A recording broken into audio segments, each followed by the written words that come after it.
doesn't help that my boss has gone long-term sick as well. Well, I say my boss, my team lead's gone long-term sick as well for high blood pressure.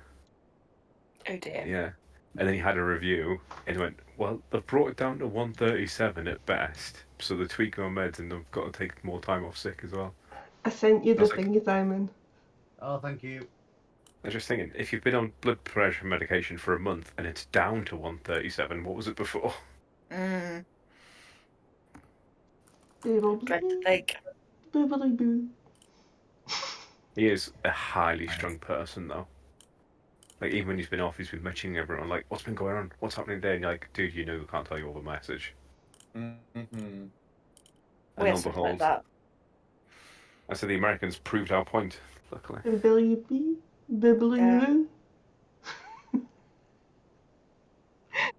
We're live. Hurrah! Good evening and welcome to Fate of the Dice's Descent into Avernus. Tonight we have Theo, Meltith, Quinny, Clarissa and Varys, who wants to go over what happened last time. So I can give it a go. So last time we started out, we came up from the undercroft of the church, I believe, or was that ages ago? But the point is, we had a message and needed a long rest. So we decided to try and get this Goblinese message decoded. So we headed... what's the big map? I need a copy of the big map. But we headed north along the road till we got to a little enclave town that was walled off. So please help me. Thank you. I can see the big map now. To little Kalashan. So we headed up there. We met a contact. I managed to buy a copy of the passes into the city so I could forge them. Somebody got the Goblinese read. And then we went back to Whitkeep for a long rest. We found out there was a tunnel into the lower city from outside the gate that they'd been using for the smuggling. So we went into the lower city. General confusion reigned about where we were and what we were doing for a while. But eventually we got into the higher city, ran a little bit of thieving and stuff, then decided to play Minesweeper with Locate Object and just ping it in various places of the city until we got a hit. And then we followed the track of where the Locate Object was until we got a direction, and then as we were following that ping, we found 3 cloaked men standing over a dead body, which we fought. And then we're just about to loot the bodies and carry on. Let me have a little look at my notes. So we need to loot the bodies, find out where the amulet is that we located object. Oh, we spoke to the Duke as well to tell him that there was danger coming with the new companion. So we need to go watch his speech. And that's about it, I think, unless anyone's got anything better to do. But we're about to go investigate this dead body, find out who they are, find out who these people who killed him are, and try and find this amulet that will locate object. Ning. Locate object. We nimming tonight, are we? We are the crazy Okay, object.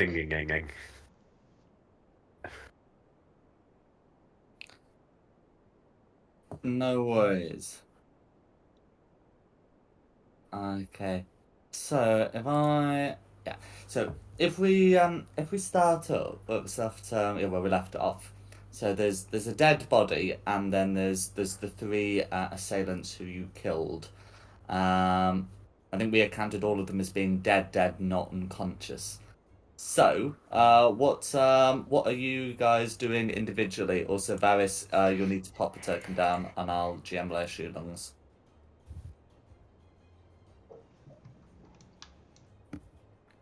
Cool. Well, Body dibs. alright then. I'll dibs this one then. Who wants to search the innocent person?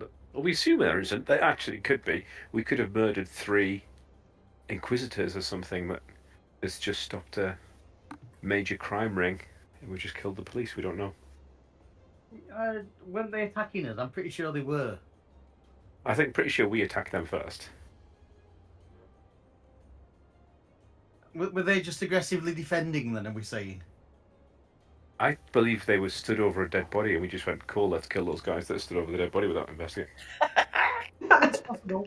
That is Oh, always well. possible. Kill ask questions later.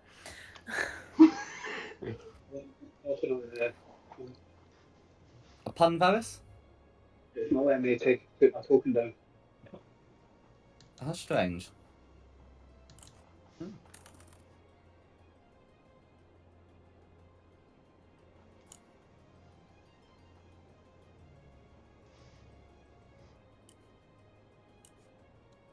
Oh wait, no, that's still the old one. Where is your new character token?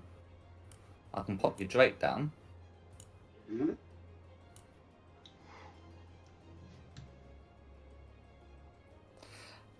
There we go. There you go. I'm not sure what was happening there, but we got you on. So, what would Varys like to do? Investigate. I don't know. Investigate the dead bodies for if there's anything I can pick up. Do you have a specific body?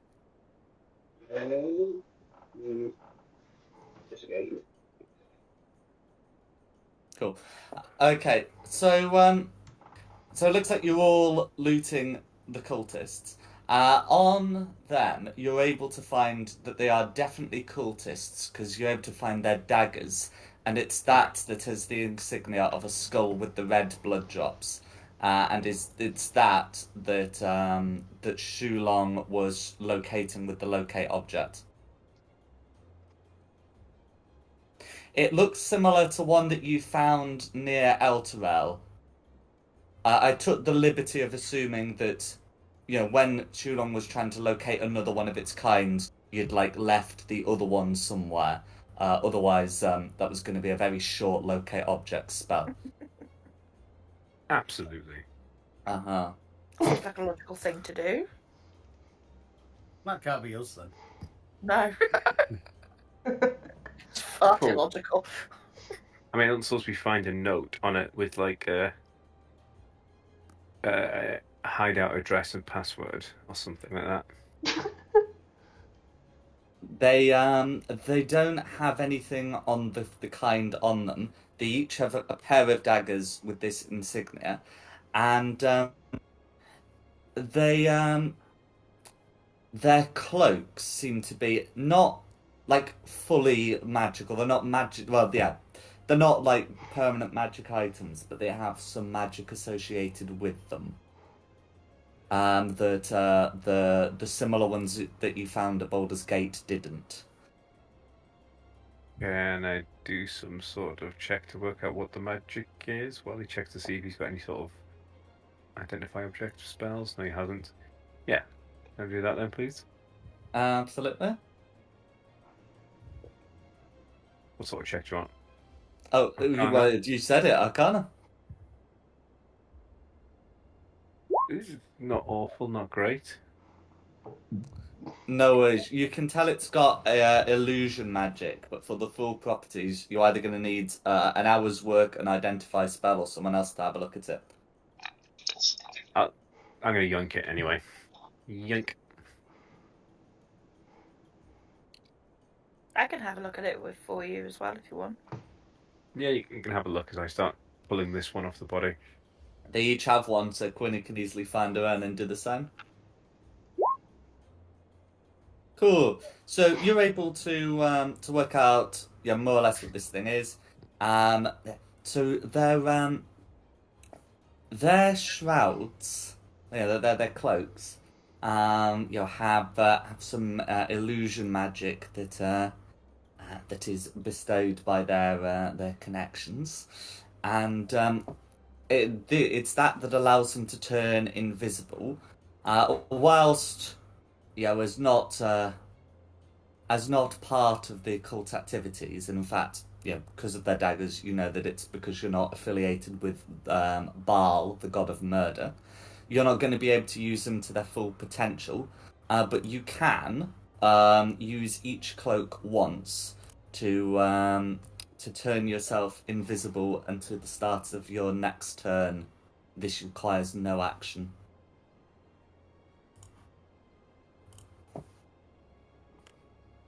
Okay.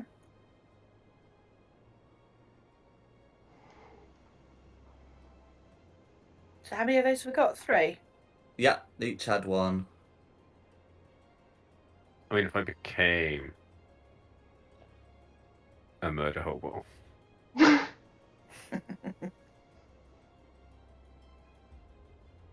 What Right. do you mean if?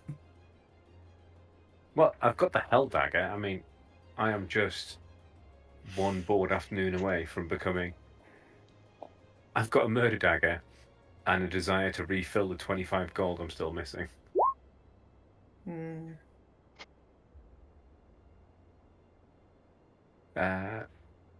What was I thinking? Do they want to come help with this body before I hash this up as well?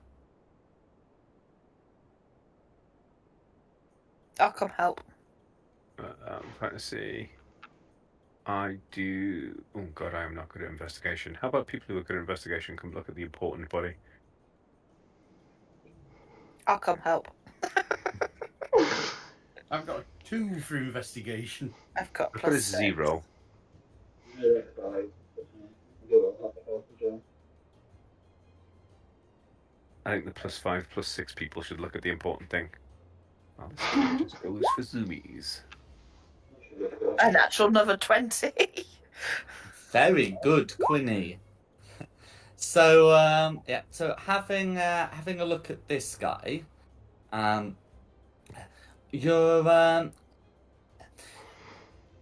able to find a few things of note. One that he's dressed in like fine clothes, and you're able to find some nice rings on his fingers. One identifies him as a sort of like a guildsman, so he'd be involved in the sort of merchant dealings in the city. But there's also a ring with a familiar symbol, a holophant. Right, chop his fingers off to get the rings. I need to chop his fingers off to take the rings. You just take them off their fingers. I'm just going to take them off his fingers. Yeah, you can remove them the less questionable way. I don't know. You lot have just got no sense of adventure. We can chop his fingers off now if you want. But I don't want blood on the rings. Oh, okay, that's fair. You can get rings off, then start chopping. Just don't want blood on them. Means I have to clean them. How long is it going to take to get the rings off without chopping the fingers? You'll be able to get the rings off without chopping the fingers off. There's not going to be a massive time issue. Okay. Oh, good God. I've had that sort of week this week. I've noticed. No worries. So as part of as part of the investigation, you're able to notice that some other things about the cultists. Their clothes have a rather distinct smell about them. Their boots and some of like the lower parts of their robes have an unmistakable smell of sewage.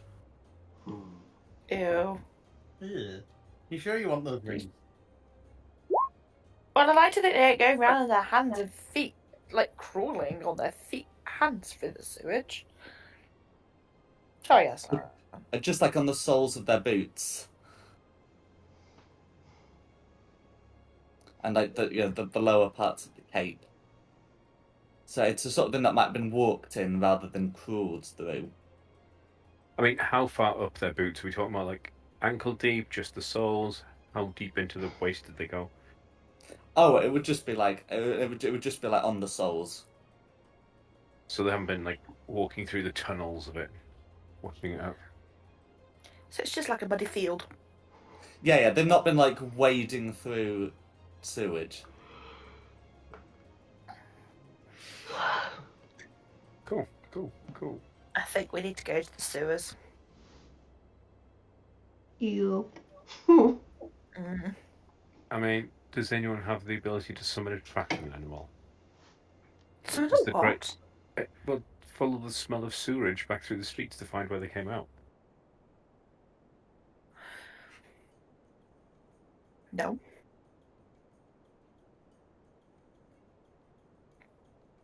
I mean, you're the tabaxi. You should have a decent sense of smell.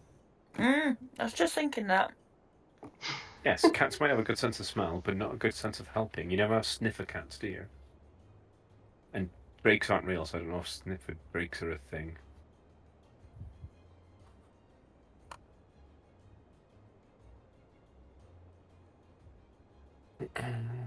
I am actually reading to see if I get any sort of cat's talents. You're proficient in the perception skill, but you don't. Yeah, so that is the benefit you get. Yeah, I'm not like get advantage on tracking or. No, there are, and whilst there are creatures that certainly had advantage on perception checks involving smell, those have been replaced with expertise now, which is a bit simpler. I mean, because we don't want to. Do we just look around for the nearest sewer grate to here and see if it's been disturbed recently? Yeah. Sounds like the logical thing to do. I want to go napsies, Napsies? We just had napsies. but I'm hurt. How hurt? Quite hurt. Dang. We need some sort of cleric or something to heal you. Yeah, if only we had one of those. Yeah. Do you remember? This is going to sound an odd way of saying this. Do you remember what it was like getting stabbed? No, I can't say didn't I it get weaken our stabbed every skin? day.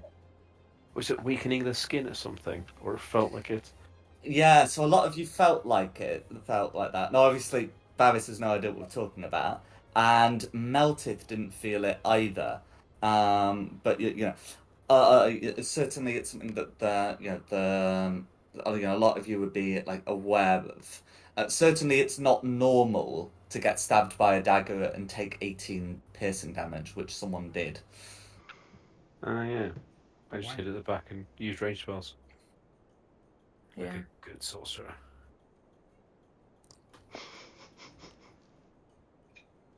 I will, because Quinny's the one with both the Arcana and the investigation checks. Quinny will be able to tell that it's not anything to do with the daggers. Yeah, obviously they hurt if you get stabbed by them, but I mean at this point, not even a rogue should be doing 18 points of damage with a dagger.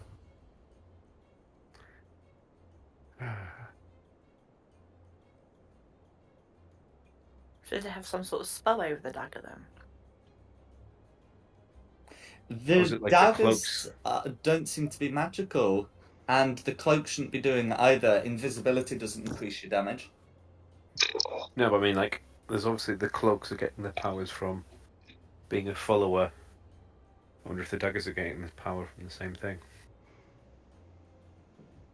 If that is the case, then they've left no residual magic. Quinny's very confident in that. Quinny's 26 points of confident in that. Has been a follower or a bell something to do with it? Pun? Has been a follower or a bell something to do with it? It could well be associated with that. Unholy smite sort of thing. So putting the damage in with magic after the fact rather than through the dagger.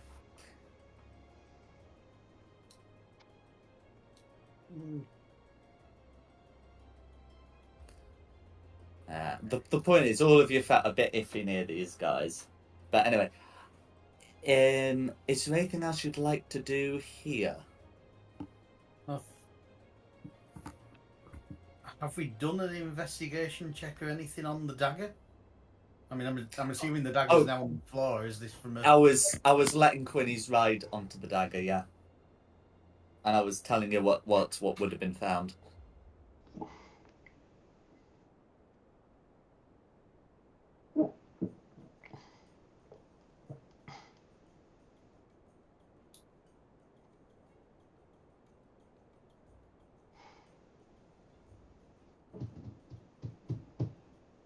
Well, I think we need to go to the sewers then. Lovely. Just what I wanted to do on a Friday evening. Drill through some sewers. Well, But can we like maybe take a break and have a Kit Kat? Yeah, Get some take a- health points back. break and have a Kit Kat. I've got Kit Kats in the fridge. Yes. But yes, we'll have a break and have a Kit Kat.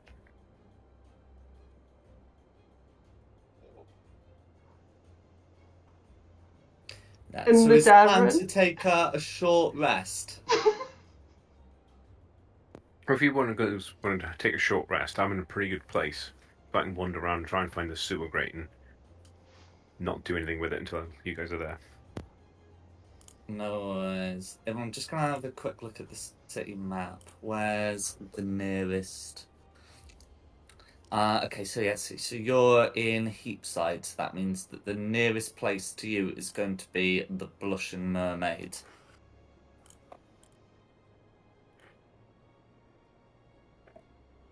Okay, so can you all put in the roll 20 who's taverning and who isn't? Will I just get my my info out?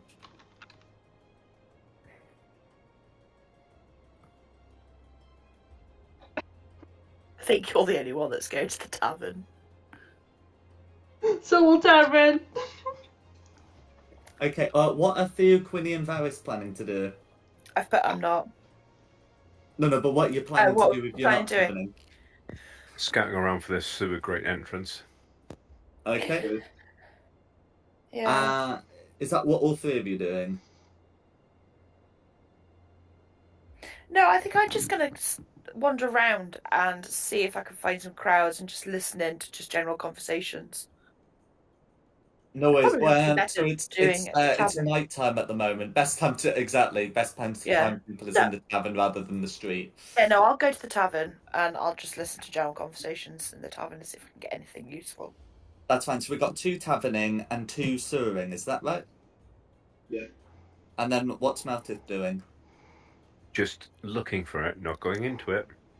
Just going to find a grate with a dirt disturbed around it. That's a very good impression of Tony's voice, Simon. What's Meltith doing?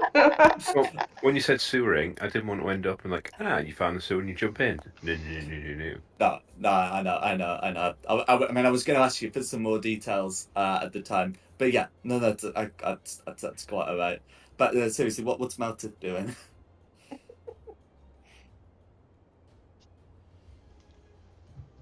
Simon, Are you alive? is he passed out before going into a sewer? Joining, looking for the sewer. There we go. Oh, he's alive! Yeah. Do apologise. I hadn't realised I'd muted myself. Oh, for the love of God. No worries. Okay. We'll resolve the sewer situation before the tavern situation.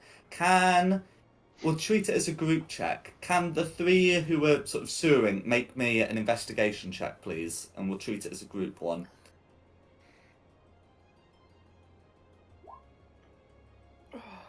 Oh dear. I'm going to wait and see everyone else's results before you. Yeah, it's not worth re-rolling it. We screwed this. Yeah, even if you rolled really well, because it's a group check, it's a lot of it gets deferred to the median. So it's whether you want a median of 7 or a median of maybe 10, but possibly also 7. Yeah. So in that case, you're able to have a look around. It takes you like a long while to find like a sewer grate, and upon looking at it, there's it's really difficult to tell if anyone's been near here at all.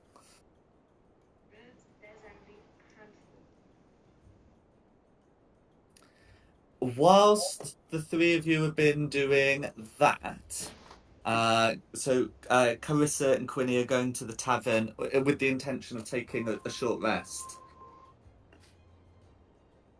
Is that I right? think Clarissa Yeah. is. I'm just going just to get general. Just listening. Earwig. No worries. So Quinny, as a native of Baldur's Gate, or at least having spent some time there, would first of all know that the Blushing Mermaid's the nearest one to roughly where you are. And would also know that it's got an infamous reputation for being the best tavern and inn in Baldur's Gate for those looking to get their teeth kicked in, or to kick in someone else's. Excellent. Mhm. The bar is the sort of place most don't visit unless they're well armed or with a lot of friends, preferably both. It's a good job we're going together.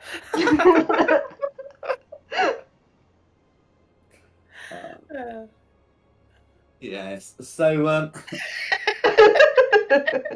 Or shall we? No, let's do it. Let's roleplay. Let's go.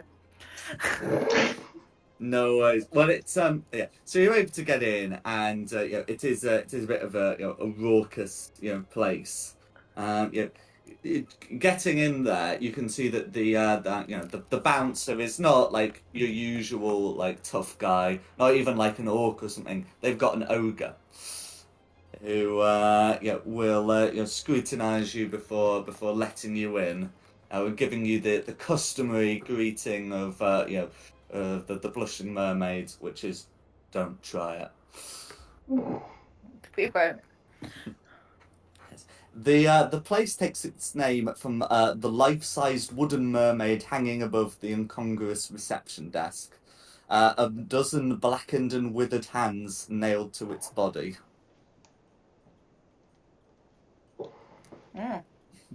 What would you like to do upon entering? Right.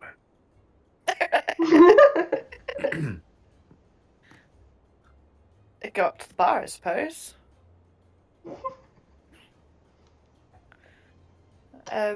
Clarissa, do you need a room, or are you just happy to sit in a corner and just I'll just chill?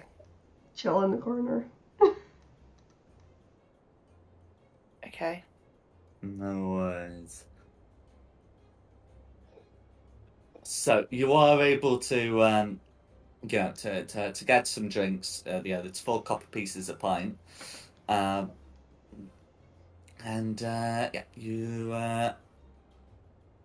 able to get settled down in there. There's not a fight going on at the moment, but there are still a good number of patrons who all clearly look to be of ill repute. Let's not look at anybody and just keep looking at ourselves, yeah? Stare into each other's eyes. Yeah, let's not make eye Let's contact. not make anyone. contact with anyone else. You have wonderful eyes, Quinny. Oh, thanks, same you, my love. I've never had a moment to look at them before.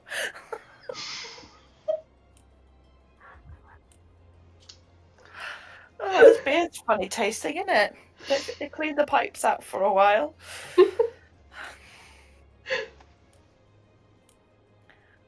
You starting to feel better?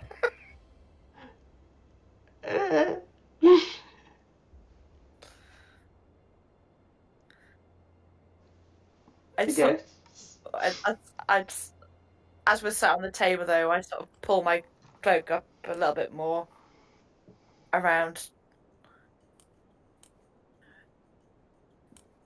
I don't really want to be recognised by anybody.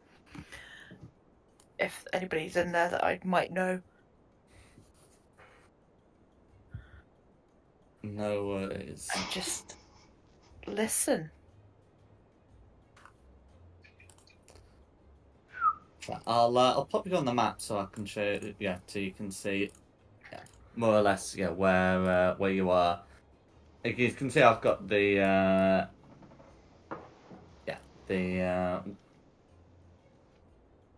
you can see I've got the tavern marked there.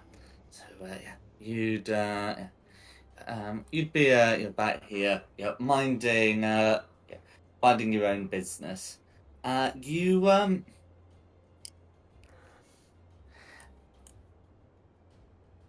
can hear some people talking.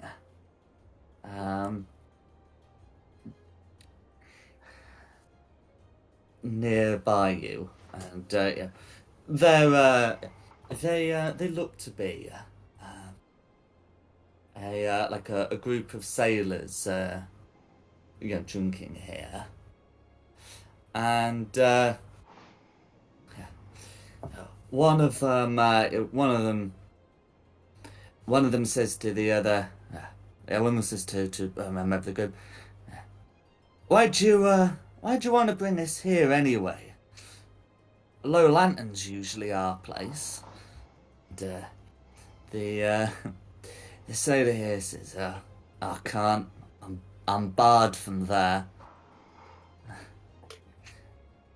You hear some laughs from the other men there, and one of them says, barred from the Low Lantern? What'd you do for that? And he says, oh, well, there's this guy, there. He's clearly from, upper city, up top, with his furs. And I thought, there's an easy mark, Low Lanterns. You think he'd almost be too good for the Low Lantern, yeah? And his pockets were completely on show. Scandalous, really. And I thought, wow, he's got money, hasn't he? If I just have a quick finger through, he'll still have money and I'll have money. It's, everyone's better off that way. Anyway, well, I thought I'd made it good. When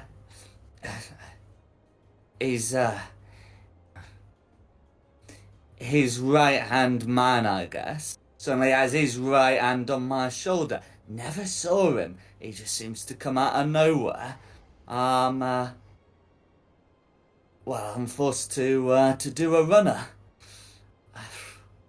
Well, all I was able to snag was this, and he puts something on the table, and he says a load of worthless paper. This is met with general uproar, and one of them claps a hand on his back and saying, "Better stick to boats." Never had one of them come out of nowhere. And then they seem to go back to their drinks. None of them seem particularly interested in the bit of paper on the table. Are we after some papers? Or... The paper feels important somehow. Doesn't it? Ugh. I feel like some entertainment's going to need to happen, Clarissa. Would you like my El Mug and a tail trick? Yes. And I will try and take the paper. I'll try and distract them. Okay, but I'm gonna pump some hit points into me first.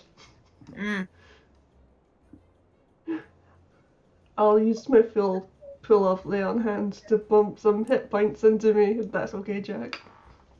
Absolutely. Yeah, I think that sort of thing can be done, yeah, fairly surreptitiously. So that's quite all right. If you wanted to finish your short rest before doing something, then that's also a thing you could do if you wanted to get some hit dice into you.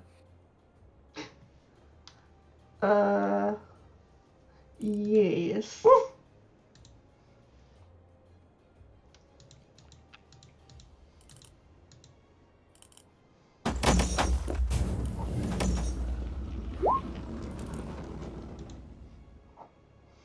Oh wow. I'm feeling a lot better. Oh wow. Definitely hello there, sailor. Hello, sailor. So what's the plan, Quinny? You distract, and I will try and get the papers off the table. Okay, I think the tail trick we were using was like a dexterity acrobatics one. Um, if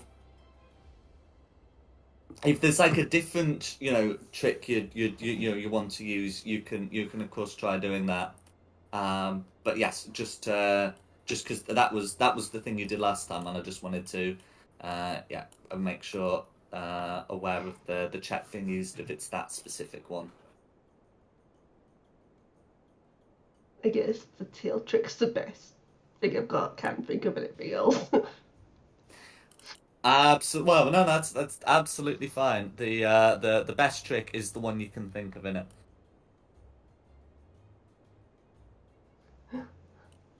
I'm a distraction. Hey, look, guys, tail trick.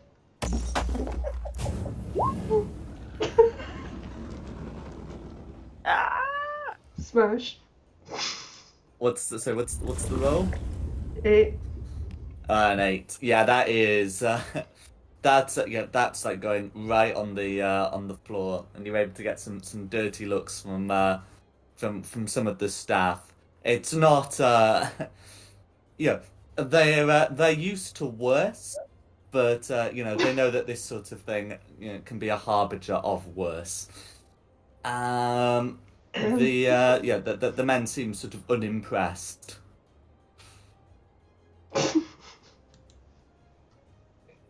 Can I try? Quinn feels they have been insufficiently distracted. Okay.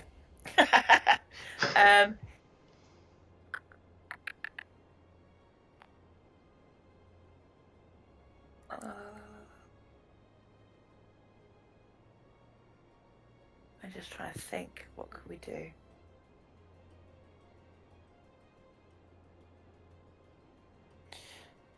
Didn't you pick up that cloak that goes invisible? That makes you invisible? I did, but I don't really want to use it for something like this, though. I feel like we sort of If need only to you had use it more for- friends with you. I know, right? But no, you want to go looking for the sewers. I could start a fist fight. You could start a fist fight.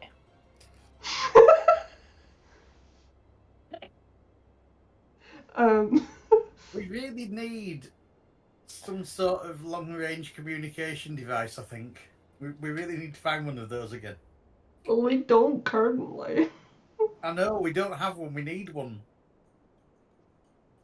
I should say I do have rules for adjudicating a fist fight. That's not necessarily an endorsement of the plan, though.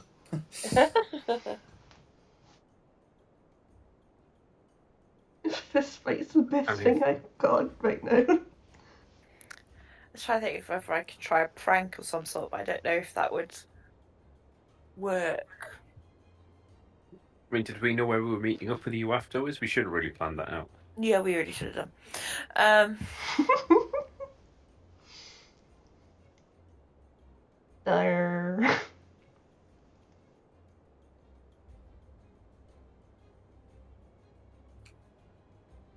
Should I just hit somebody? It is a rough bar after all, and it kind of would expect it, I guess. I mean, you're quite squishy. I am not. She's in plate, mate. All right. You're the squishy thing.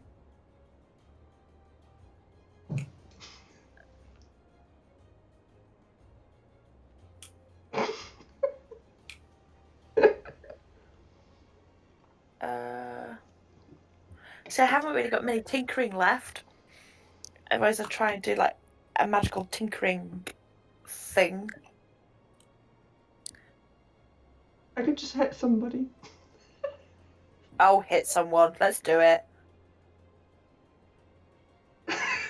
Smack the sailors. Okay. Smack the sailors. So if we're going for that route, you could. So I'll need you to make 3 different checks. So the first one is your choice between a strength athletics or dexterity acrobatics.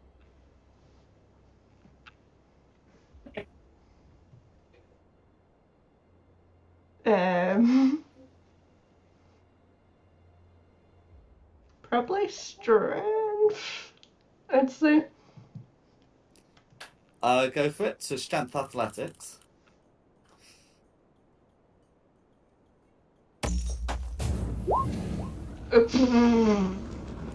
No worries. Then the next thing I was going to ask would be, okay, so it says a constitution check, but instead of like a proficiency bonus, you would add a roll of your highest hit die. So basically, roll a d20 plus a d10 and add your constitution modifier.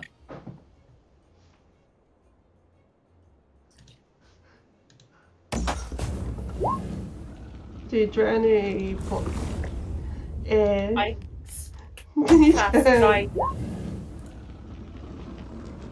plus Plus constitution, so it's 21 plus your constitution modifier. plus 3. That's fine.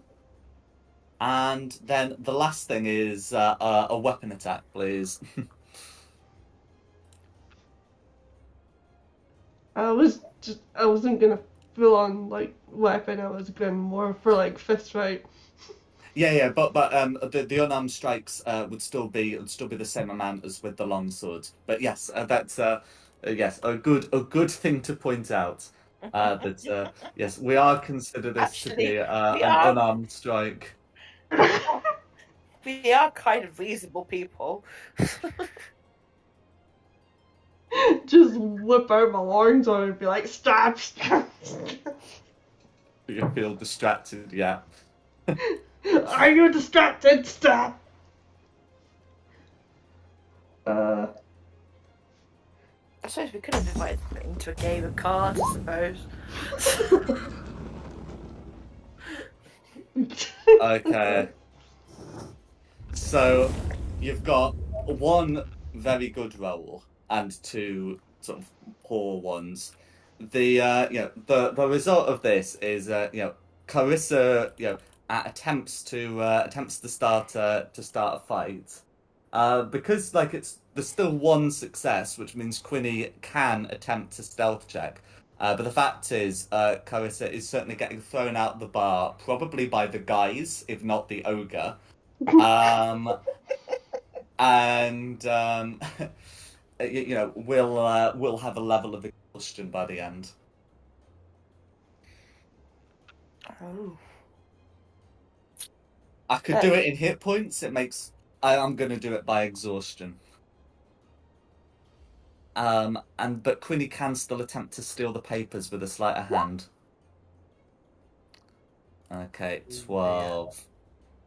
I'm just going to have a quick check of their passive perception, but I know it's pretty close to that. You're in luck. Their passive perception isn't great, so a 12 will be sufficient for you. Yay. Quinny's got them thrown out, but you've nabbed some papers. You nabbed a paper. The paper looks to be they're also papers that grant you access to the city. They do look similar to those yeah, you know that guy in Little Cannonshin was trying to sell. So you're able to find now a place where these papers are being sold, it would appear. Right, okay. Is there anything else that Quinny would like to do at the Blushing Mermaids, or Carissa would like to do in the street?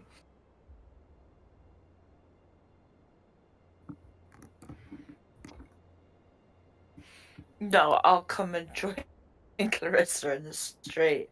I'm so sorry. I just don't know what came over her. I'm just so sorry. And walk out. Yeah, the ogre will say to you on the way out, she shouldn't have tried it. I know. She's taking tablets for it. She just randomly would just start fights with people. We're trying to control it.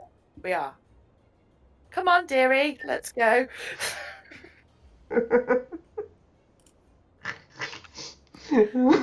Let's leave this lovely place, this lovely establishment behind. We're never going there again. I'm probably banned from that tavern. Oh, you have to do a lot to get banned from the Blushing Mermaid. Hmm. But yeah, there are some dirty looks from patrons and staff as you leave.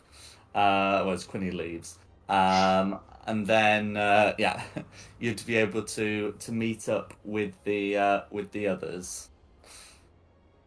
Well, that was eventful.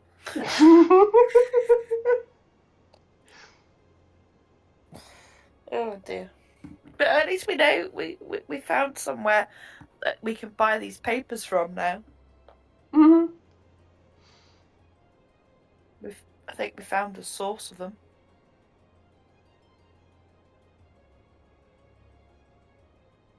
So at least we got some sort of information. Bent How did you guys get on? They bent my tail. I know, dear. We can sort that out later. Did you find the sewers? Did you find Well, where we they found got through? a sewer grate. We don't know if it's the right one or not.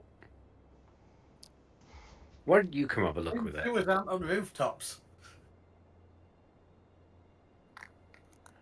I started a fight, sort of. Oh, without me. Yeah. I got kicked out of Blushing Mermaid. I don't know why I'm sounding so happy with myself. I didn't think that was possible. What, getting kicked out of the Blushing Mermaid? Yeah. Well, apparently it is.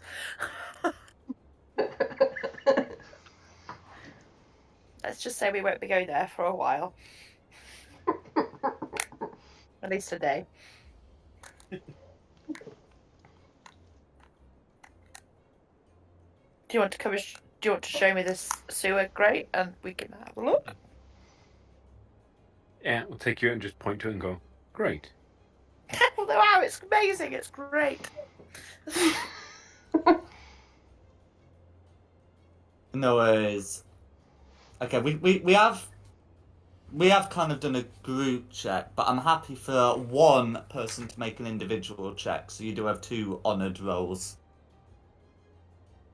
Do you want me to have a look at it? Sure. Yeah. Say again, sorry? You've got +6 for investigation? Yeah. Obviously, you would. I'll have a look then. Hmm. 18. 18, did you say? Yeah. Yeah, so you're confident that they have found the nearest one. You're also pretty confident that that it's not been like there's not been like people coming through it. Oh, I guess we'll keep looking.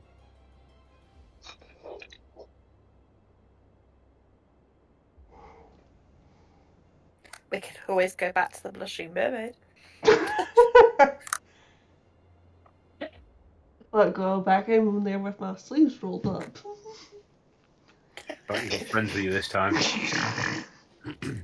We will have friends with us this time. Friends. Special friends. Party friends. Ah.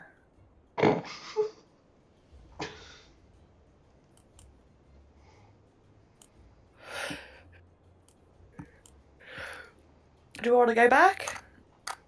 Or do you want to keep looking for sewer grates until we find the right one? Oh, we could do that.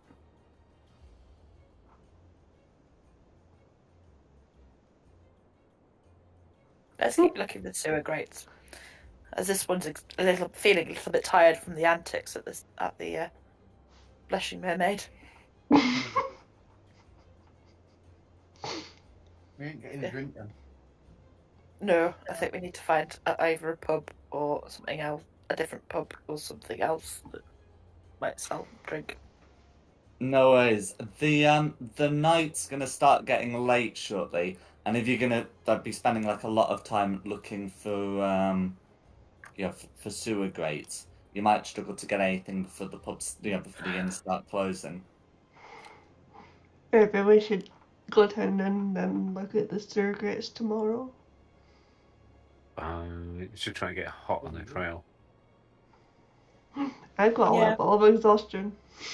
I don't want it anymore. I mean, I'm feeling pretty sprightly. I didn't use too many spell slots. Didn't get hit. Turns out you can teach a cat tricks if you hit it in the face enough. Can I whack Theo in the back of the head? Arr. Well, if unless you drop him in the water.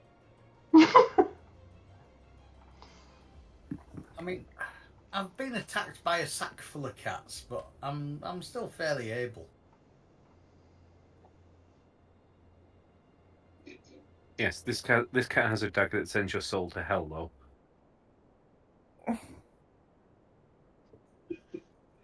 Who's got the bucket of water?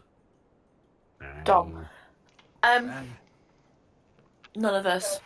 none of us. I think we should go back to the tavern. We've got more numbers, we've got more ears, and we could try and listen out for any information about these people that are going around murdering people. And see if there's any more, because it seems like a place that we might get some information from. No, we found out. To be fair, I was just aimlessly wandering until I found a grate that worked, so I'm alright with that. At least then we got some rooms for the night. Yeah. No worries. Now the nearest inn to where you currently are is like a rough and tumble place known as the Blushing Mermaid. In terms of somewhere that you've not been kicked out of, although it wouldn't necessarily stop you going back. The nearest one that I can see on the map is one called the Elf Song Tavern.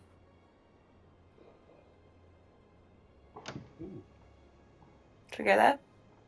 Yeah, Yeah? nothing. No worries. As we've got two Baldur's Gators, I can read you a bit of the gazetteer for that.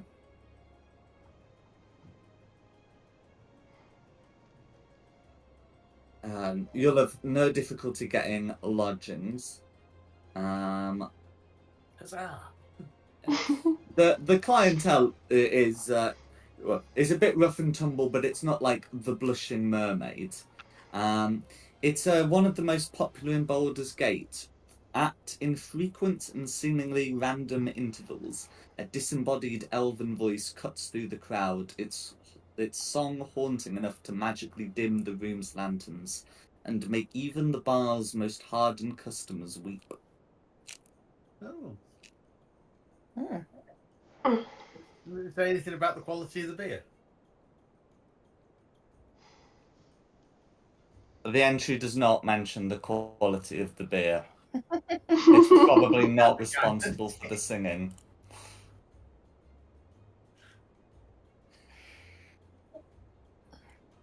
No worries. So I'm just gonna quickly jot down their prices. So again, the rooms are gonna the lodgings are gonna be per room, and the meals are gonna be like per person.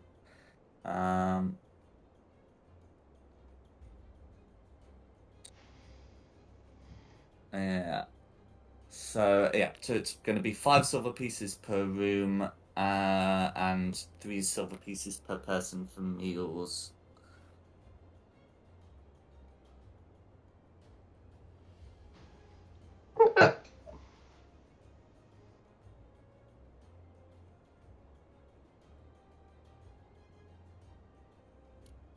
And yeah, One small fortune. I'll I'll put them in the roll 20.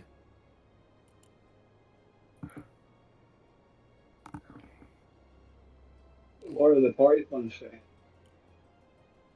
Dom's run off them all. Yeah. Well, are you gonna have to figure out between you how you paint? I got 105 for these pieces, so don't know about anybody else. I've got 9 gold. Hey? Oh, she only got 9 gold. Don't know. We've been finding money on the way. Have you not been having it? Like all the Some of it weekend might stuff. have been party funded. A lot of it's been party funded.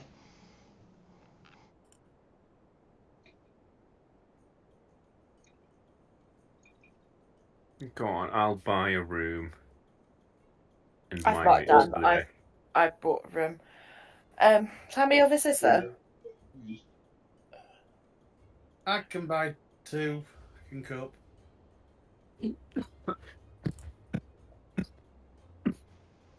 Excuse me. So you're Woo, just not choking 8. with the kindness of What's the exchange Of rate melted. between gold and silver? A 1 And gold silver, piece hold on. is 10 silver pieces. You are presumed to get change and have no difficulty converting. It's 5 silver for a room. Right. 5 silver for a room, which can have multiple people. Yeah. And then it's like 3 silver pieces per day for the food. should we do 1 room for boys and 1 room for girls? Yeah. I'll buy the boys' room.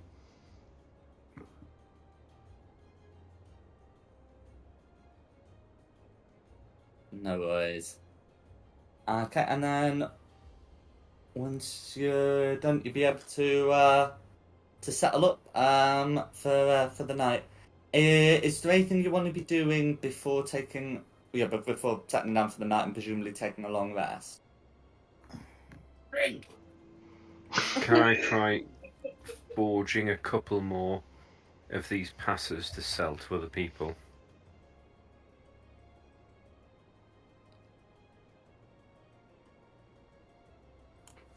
You can certainly make the attempt, and we can adjudicate sort of like how good they are when it comes to. I suppose you're selling them to other people, aren't you, rather than presenting them. Yeah. No, okay. So you can have a go making that check now then.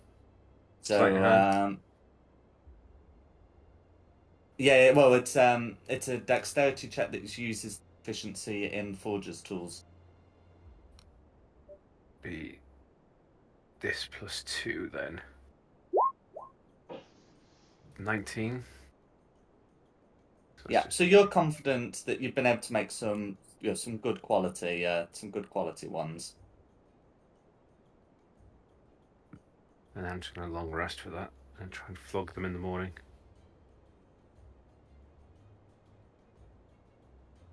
Over breakfast. Innkeep, No how much is worries. beer? Right. So if you've already paid for like food and stuff, just include the beer in that.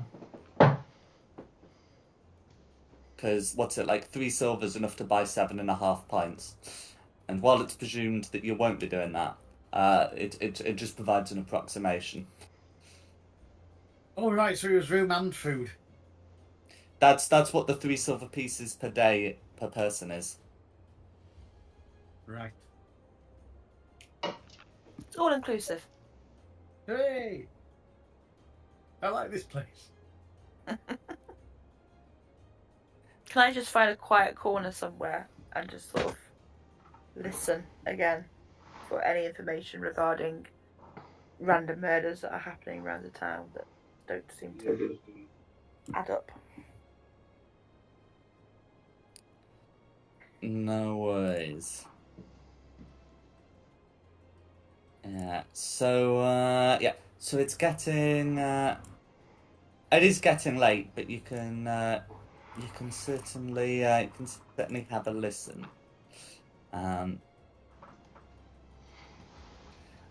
For there are some people around a table, yeah, very much either on the way out or on their way up, but who are still here for the moment. And they are somewhat they do sound like they're somewhat aware of what's going on. Yes, as they say, there was another murder this morning.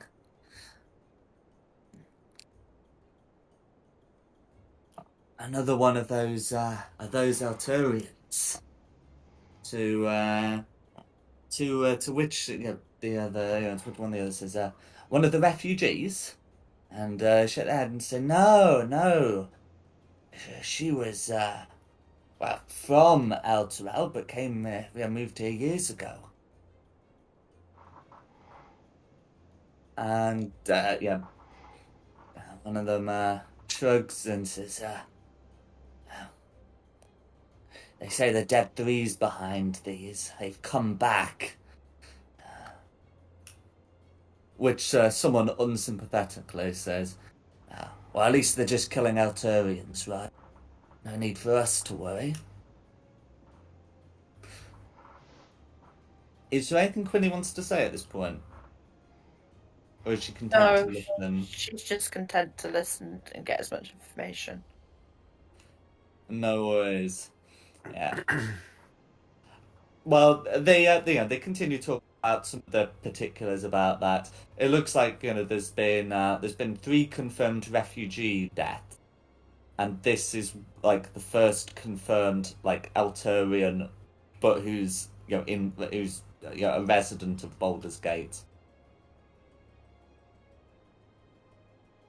And they are eventually able to come to some consensus that it looks to be the dead 3 in each one, and that this is the only killing of a Baldurian so far. You, however, do have evidence of the second, but obviously the tavern people aren't going to be discussing that one just yet. And I'm not bringing our attention to that. Do we know nothing about this? Sorry, when you say we... No, the fact that you're not talking to them.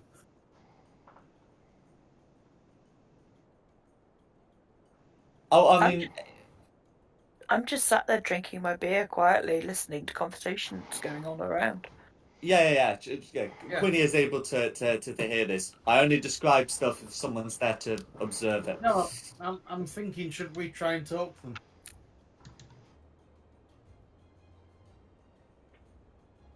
Depends where you are. If you sat with me, then yeah, go for it. But if you're at the bar, then no.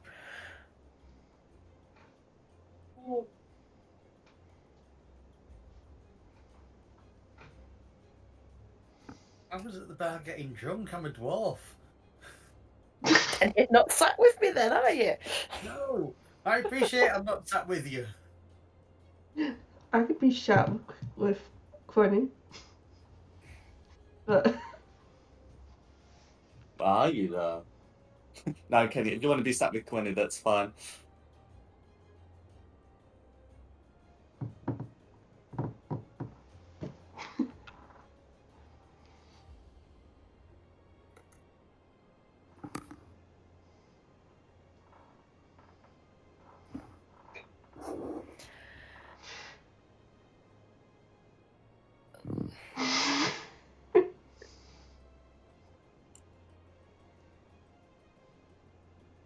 Do they talk about anything else? So, afterwards, the turn does come round to like more more normal city matters. Some discussion about about what people know about Duke Porter's niece, who's rumored to be coming over to take over the Flaming Fist. Some talk of like their own slice of life, interest. Some just sort of various like that. You've heard sort of the most interesting thing, you reckon? Okay.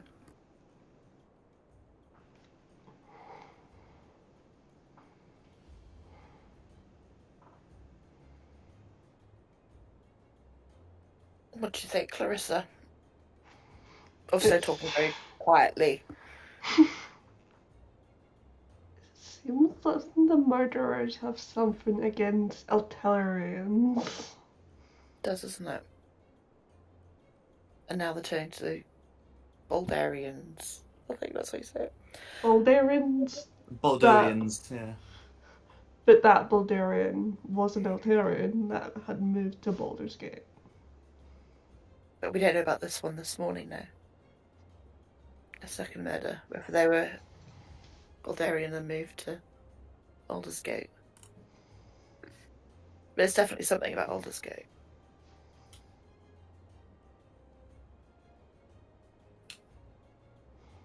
I think we need to be wary.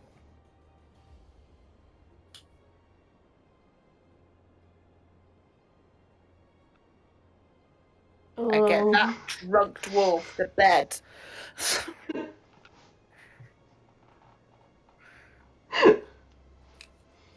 Drunk? I'm not drunk. You wouldn't say that if I was sober.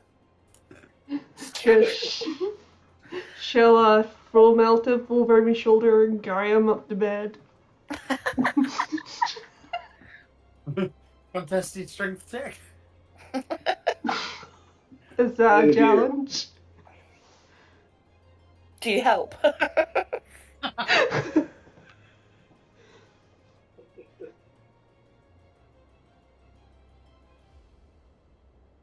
Help action to take the dwarf to bed. Is that too much to drink? Drunk, to be honest, but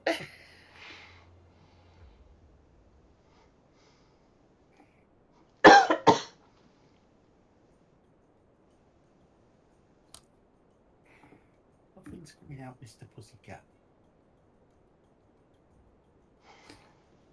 Okay. So is anyone else doing anything else in this tavern?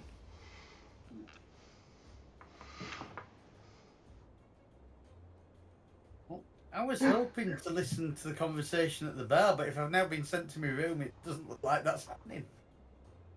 So if you'd been at the bar, you'd have heard like a very different conversation to the others. So we can go through that if you'd prefer. Useful. Oh, pun? I say if it's useful, I'll listen to it. Yeah. Well, so we'll say the two of you are canonically at the bar, whilst Carissa and Quinny are sort of in, like the boots. Well, I was going to say, I'll look to my room. I was just going to say, we'll listen to it on Simon can listen to it on behalf, and I'm going to be up in my room forging away. Oh, so yeah, that's right. Yeah, we have accounted for your position, haven't we? And what's Varys doing, I should say? Yeah, Varys is helping the other two drag the dwarf to dead. Okay, no worries. So before the dwarf dragging happened, Meltith was listening to two other patrons. They're saying, "I'm sure the songs have been different since recently." And the other one says, "I don't know. I don't speak Elvish." And the other one says, "Yeah, but you can still tell. You don't have to know what the words mean to know that they're different." And the other one says, "Yeah, but the tune's still the same." And the other one says, "Yeah, but it's the words. They're different." And you know what? I've been here a bit late recently. I noticed that this different verse, it happens at midnight. Not at 11, not at 1, always at midnight. And the other one says, "Well, you can keep a listen. I've got family to see." And it's sort of like at that time where they turn to other matters, their own slice of light stuff. Talking about how they read in Boulder's mouth that a greatsword's been filched from a church. Dun, dun. And I think probably about that time, Melted is getting dragged off. All right. Not for theft, for dwarf crimes apparently. For what? Walker. Crime of being a dwarf. A drunk dwarf. Being a dwarf in an elvish tavern. Singing songs about gold and asking for rat without ketchup. No, with ketchup. Nobody wants rat without ketchup. That's why ketchup's so expensive. I reckon you don't want a dirt. That's like the equivalent of a dirty kebab, rat without ketchup. I'm so glad there's other people here who've read the Terry Pratchett books. No worries. Can I come back down at midnight to listen to the song? You can indeed. They'll like shut the tavern, but people are still free to like leave their rooms. Yeah. So I speak out. So they won't shut the tavern, but yeah, there'll be fewer people here. But yes, you will be able to do so. It depends if you let me speak to you before you clobbered me over the head and dragged me to bed. To tell you that the song... We wouldn't let you speak to us. We'll just say, right, it's time for us to go to bed. I'll leave these. We might want to come back down at midnight. Okay. Somebody might want to listen to the song. Seems the words are different, but we never knew what the words were. And I don't speak Elvish anyway. You know, you really go off people. I know Quinny does, and I believe Varys does as well. Is that correct? He does. I speak Elvish as well. Mm-hmm. Carissa doesn't. Is that right? One That's person right. it doesn't. Well, no, Melted doesn't. I don't know. No, I don't either. That's fine. So yeah, you can you can head up, and then if you want to come back down, or maybe just stay down until midnight, we can move ahead to midnight. Okay. So at midnight, you're able to I'm feeling scared right now. Change of music. Oh dear. Scared.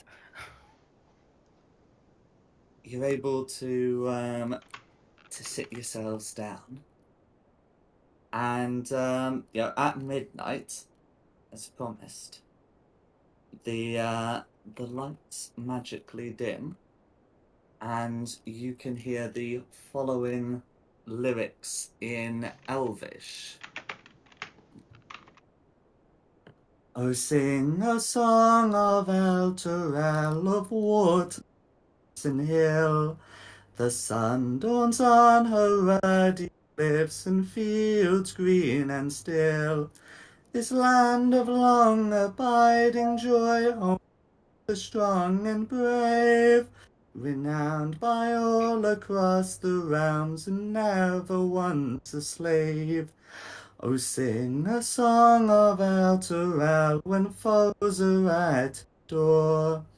Her fields torn by cloven feet from some infernal shore.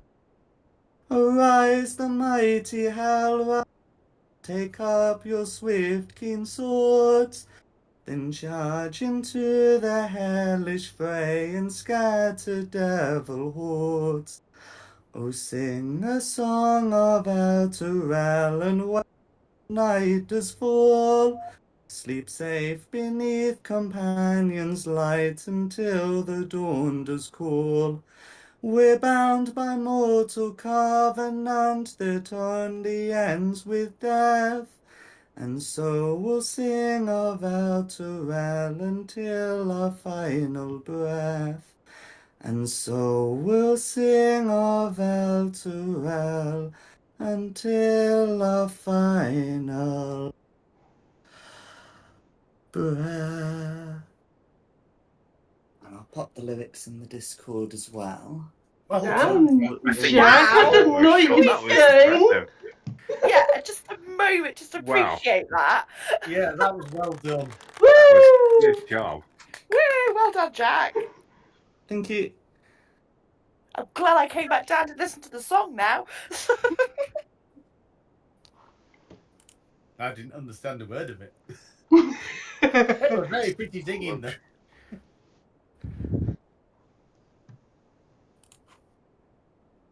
So you'll you are presumed to to remember the lyrics.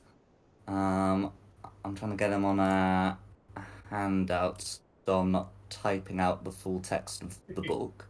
There we go. Found them in the Roll20.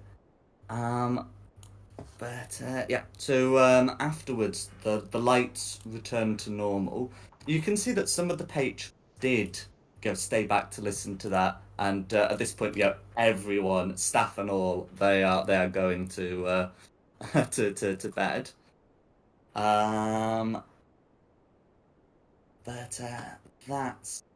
That's what you're able to hear in here at the Elf Song Tavern.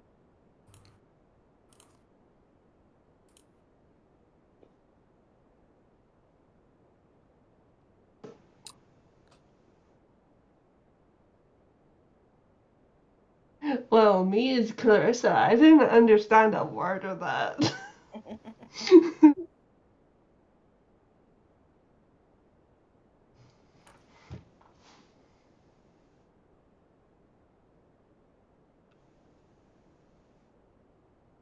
I mean, presumably we find a scrap of paper and we make a note of that. Like, Yeah.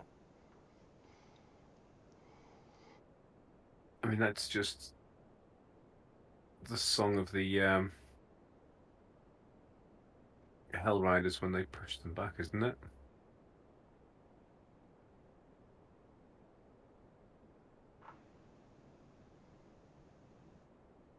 Is that saying they're needed again?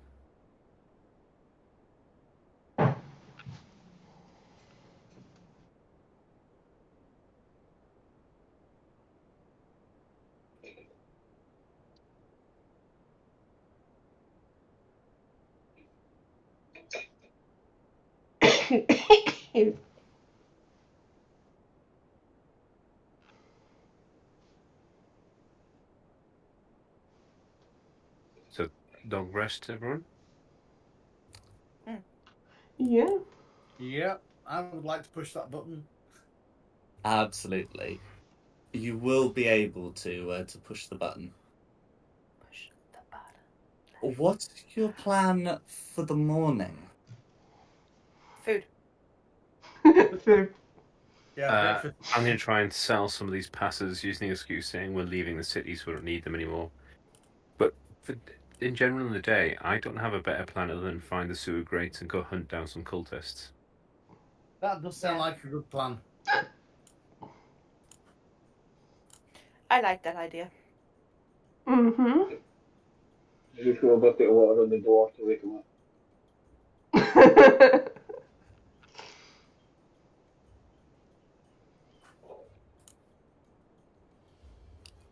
No worries. Have you had a check of your objectives?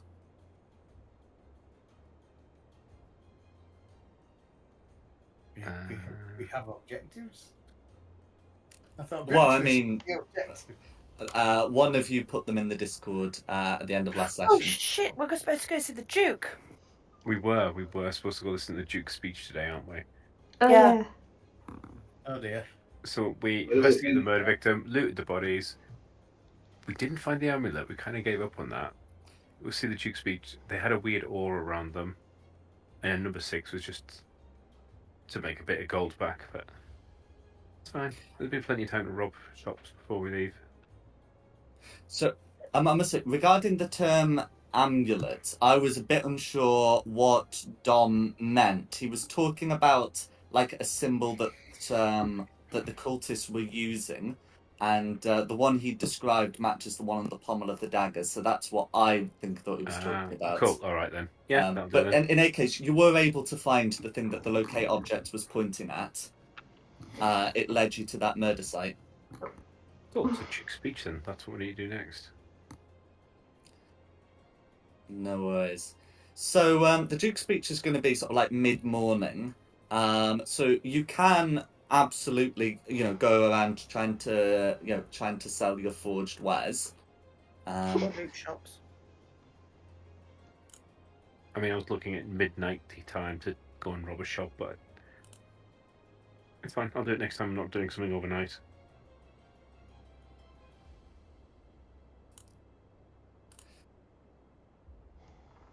No worries. In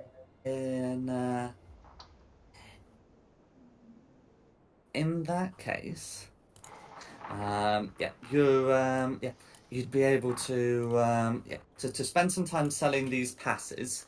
So in terms of selling the passes, that's something you'd go outside the city to do it, as anyone who's in the city doesn't actually need the passes. Yeah. All right. Yeah. If we've got time, I'll say meet you back at the tavern at 10, or where this like an hour before the speech. Yeah. Yep. No worries. Yeah. So before we get to that, what is everyone else doing?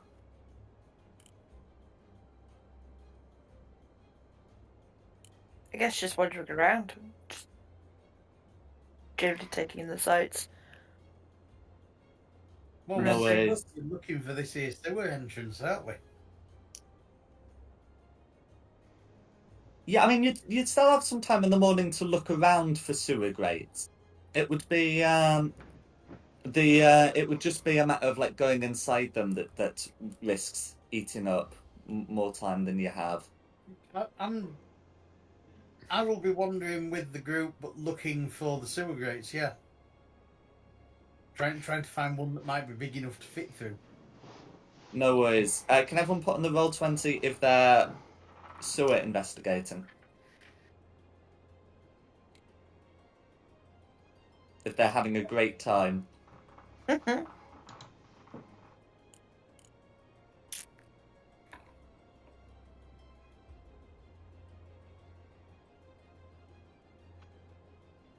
Oh, if you're not, do tell you what you're doing.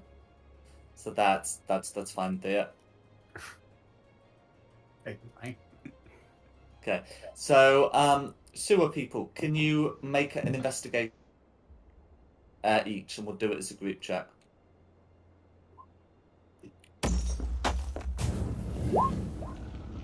Gods. I'm still looking on rooftops. Okay. So this would be like half of you succeed, half of you fail kind of thing, and half is all you need. So, the search led by Quinn and Carissa, you're able to turn up sort of every sewer grate around the area, and none of them look to have been like used by people. So you're confident that whilst they must have spent some time in the sewers, they've not been using them as transport. Not being used by people, though.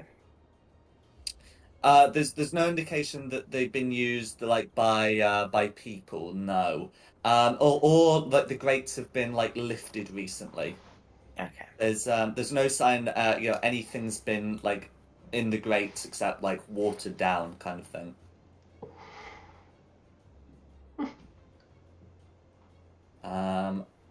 So whilst you're confident that they've been there or at least encountered sewage in some way, it's not from using the grates to travel. As for Theo, he would be able to find somewhere in Stony Eyes to sell these things. It's probably not worth taking like the full all the way to Rivington to sell stuff. But there are some places in Stony Eye where people are willing to buy these.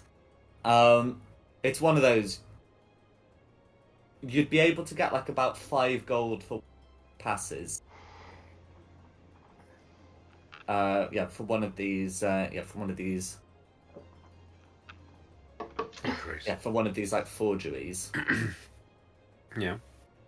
And so you said you made 2, right? As many as I could make in the evening, really.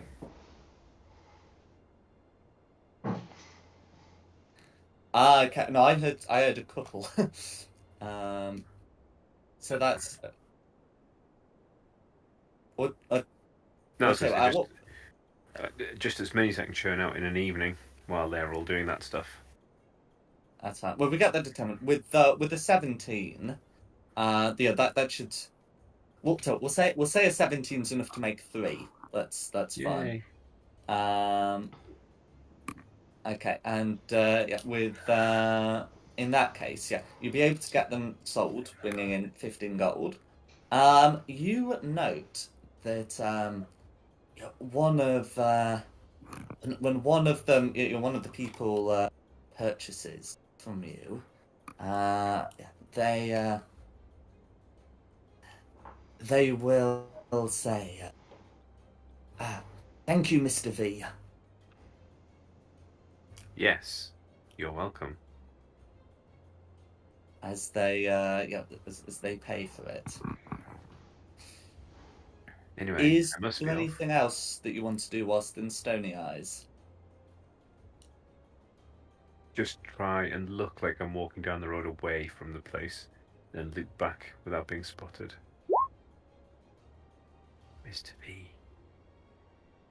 And also look at the pass to see if the pass says Mr. V on it somewhere. You'd like that, don't you? Well, so your like original pass that you got doesn't have it, and the passes you've been forging therefore would have it, unless for some reason you chose to give yourself the name of Mr. V.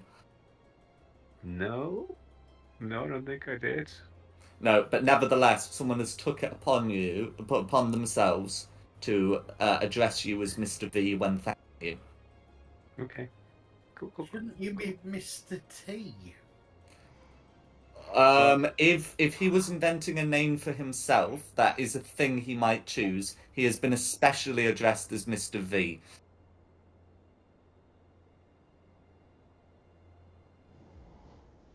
That is a fact.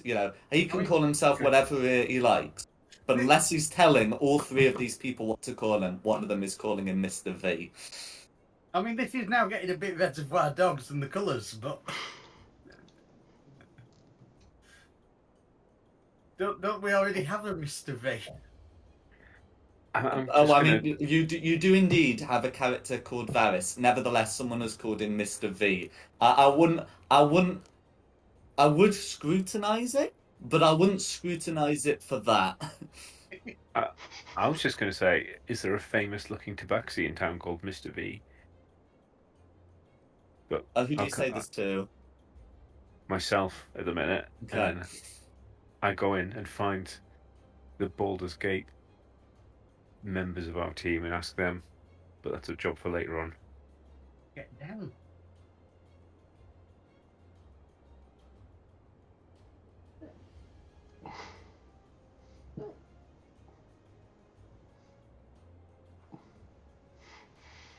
Okay.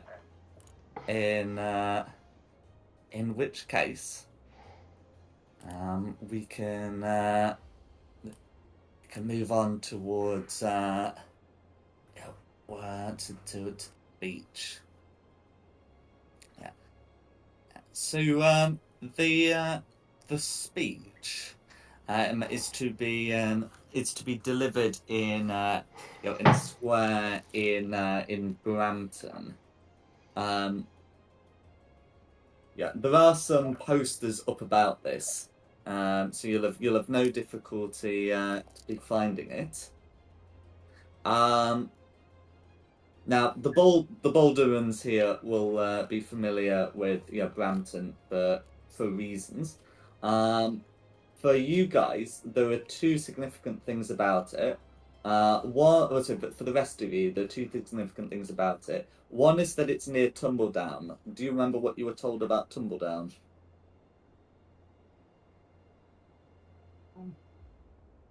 Get down.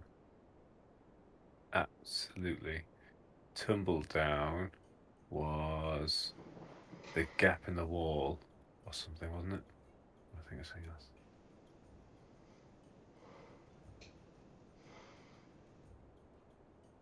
that. Tumbledown. And the second thing is that it's where there was a murder yesterday morning. Yes. Mm-hmm. Yeah. Okay. So the thing you were told about Tumbledown is it's where they were planning to settle some of the Alturian refugees, because it's sort of outside the city but fairly close. As for what the Balderans here know about Brampton, they know that it's the easternmost lower city neighborhood and is notoriously poor. So needless to say, the Duke has arrived with a considerable guard, and he's setting himself up near a fountain. And by the time you get there, if that's where you're going, he'll be ready to deliver his speech. Yep. Nice. So he begins, talking. First of all, thanking everyone for for coming to hear to hear the address. And he gives a thank you to any notable here for journeying all the way to Brampton to listen. He then also thanks the people of Brampton for coming in large numbers, and to any Elturian present. And he talks about how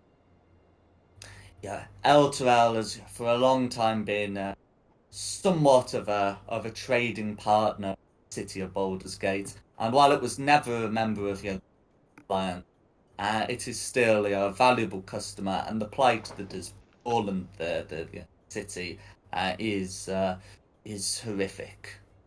He then talks about the need to look after the Alturians, and how there are plans to settle them in Tumbledown. He announces that he has bought some of the housing there, to allow it to be used for Elturian.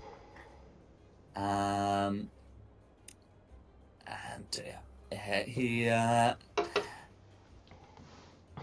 he also starts talking about how it's important that the people of Baldur's Gate look after their the Elturians them. And he says, clearly seeming to come to the end of his speech, that if we can't look after these Alturians, who can we look after? Can each of you make a perception check?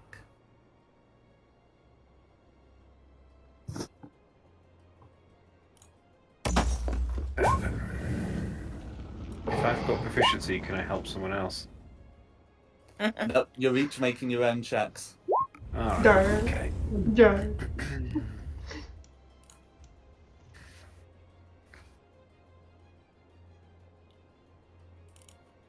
I didn't get the worst. No, I did. I thought I'd done badly with a 10. I didn't get the worst. You're not even in the bottom Okay. 4. You're 4th from the bottom. In fact, someone say you're second best with a 10. We're in trouble. Alright. No worries. So, all of you are considered to be surprised. Clearly, you were engrossed in the Duke's speech. From behind you,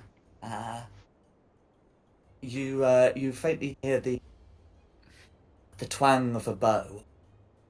An arrow embeds itself in the Duke's chest.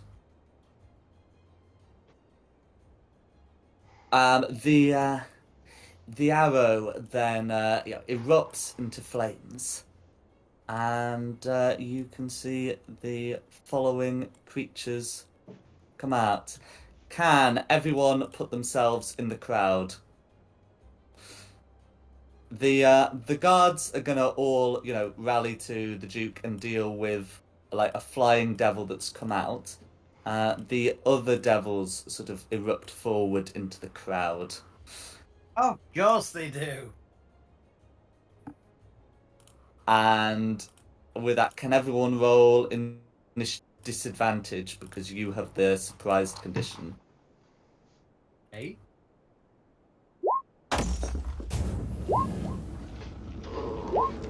Oh.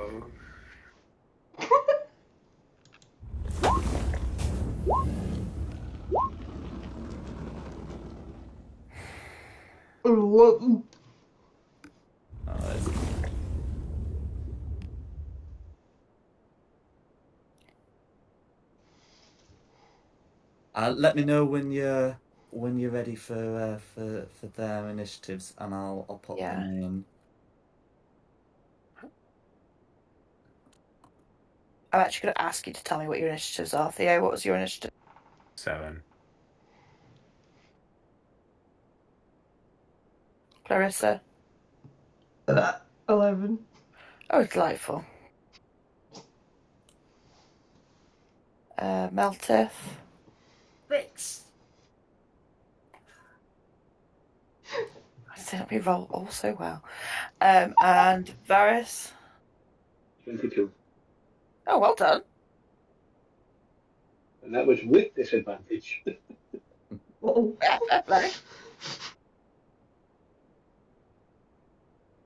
Okay, ready for the others now. No worries. So if I pace them, So red 18, Thank you. blue 7, Yeah. green 1, orange 12. That's a lot of people before me. Green 1, orange 12. I beat one of them. Okay, anything else? yeah. So before, so as you're getting ready for So yeah, you're getting ready for combat. We will need to do some things on initiative 0. But don't worry too much about that. It's the first round, and we're in initiative. I'm Who's just up going to put first? thing 0 because I'm using something. Oh, that's perfect. Thank you. So first off is Varys with 22. I guess I will use my longbow to attack green here.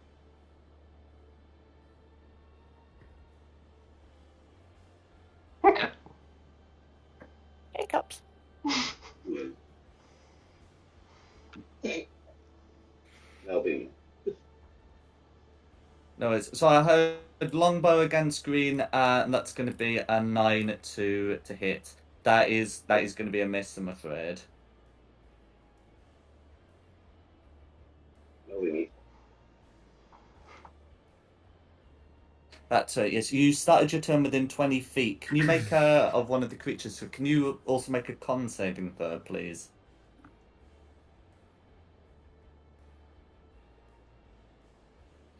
That's fine. So yeah, you made the save. You take no damage. Okay. Who's next? Red. Red. Okay. So so whilst the crowd is scattering, they can sort of see some people who are looking to fight. So the Reds, the Reds are going to attack the nearest people to them. So you can see that the Reds are imps. You'll be familiar with them from El Terrell, but here they are in Baldur's Gate. Their attack against Carissa is a 10, and their attack against Theo is an 8. So they may have caught you by surprise, but they have missed nonetheless.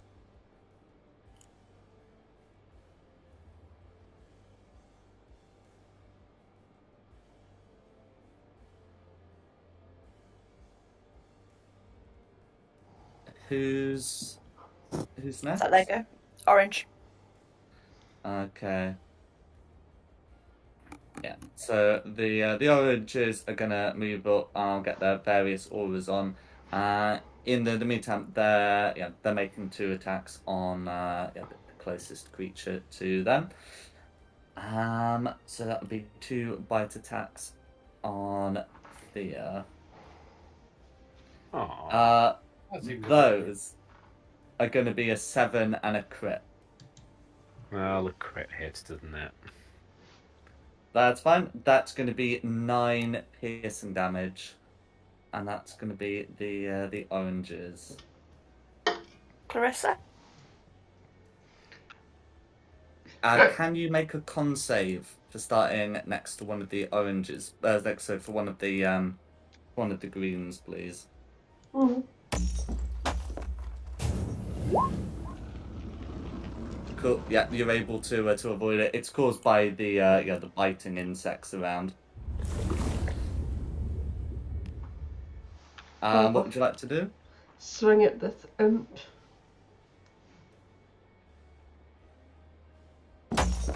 Go for it. For a crit. That's a crit.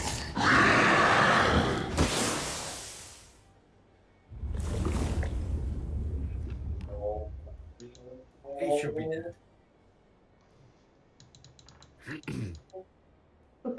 The button's not working. Rude. Rude. I'll do it this way. Let's do it the old-fashioned way. Okay, so that's going to be another D8, but it's going to be 8 plus 1 D8.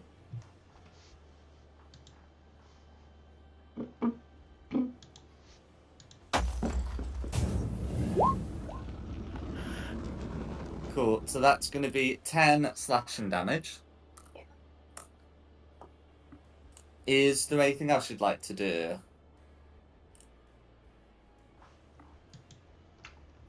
Oh,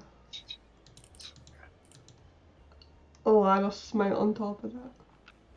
Cool.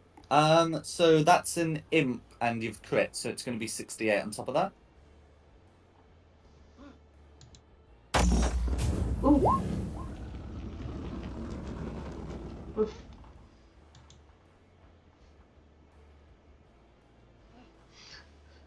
Wait, what else was it? Another 48 on top of that. 1, 2, 3, 4. Okay. And with that, how do you want to finish off that particular imp? Slice its head off. No worries. Is there anything else you'd like to do?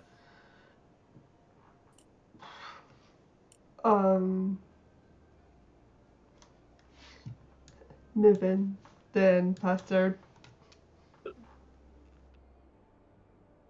Okay. Who's next?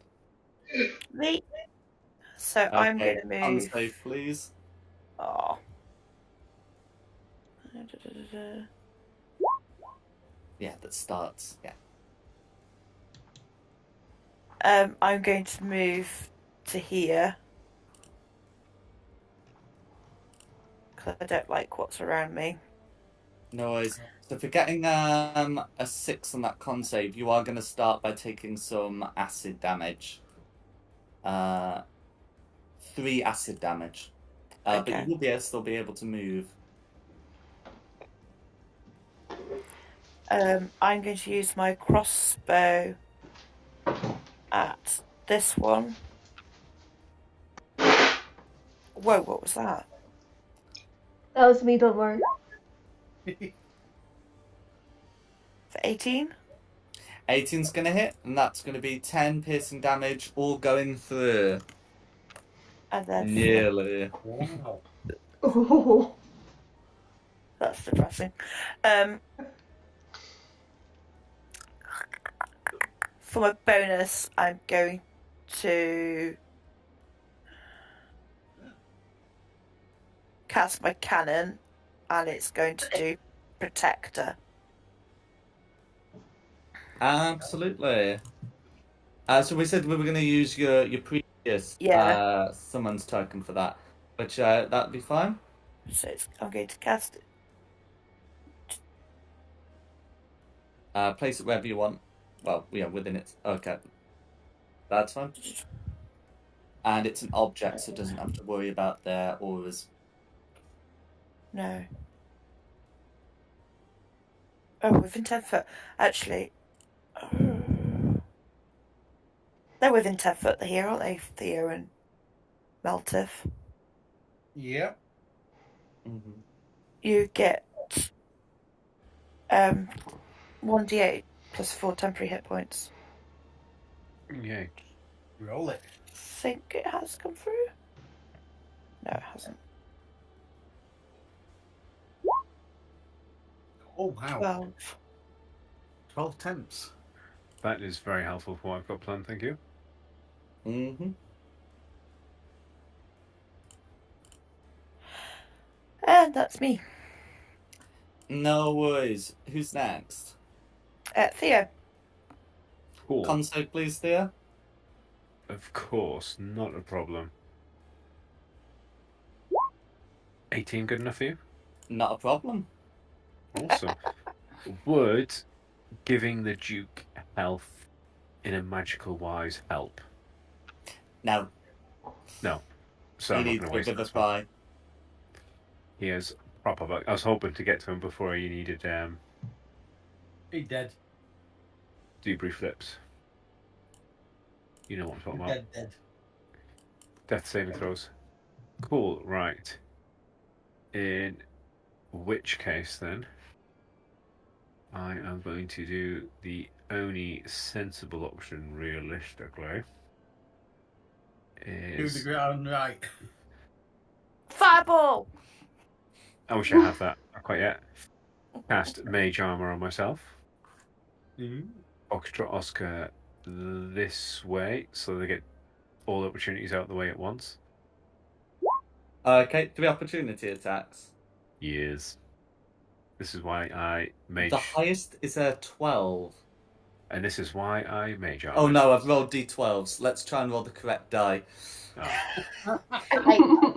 You're gonna love this. One's a 24, one's a crit, and one's a miss. Should we go back to the D12s? No. No. I've got to do it properly. If it's like the wrong.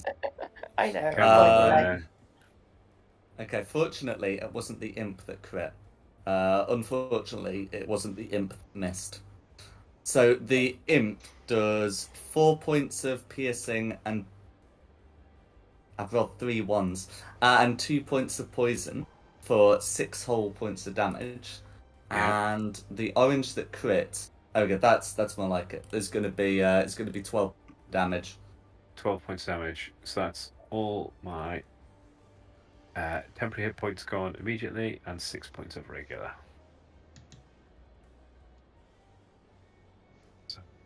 So that's 5, 10, 15, 20, 25, 30.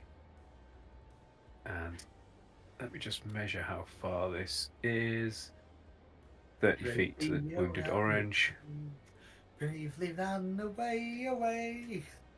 Look, he kept complaining when I got in the vault. Danger is ugly head, he bravely turns his tail and fled. Brave, Theo. Oh, in fact, I've just remembered I've used my action, so I'm going to use my feline agility to go even further. 5, 10, 15. What did you use your action to do? Mage armor on myself. Okay, yeah, that's fine. Yeah, I was like, oh, I'll do mage armor first. This will stop some of those hits. No, it didn't. No. Oh, in fact, that means I'll use some con saves for being hit as well. Mage armor isn't concentration. You're right, actually. That's lucky. Very bloody lucky. Yes, that's my feline agility used as well. And I'll bonus action innate sorcerer. So I can start throwing out some wild shapes next turn. Is that you done? Yeah. Blues go. Blues go. No worries.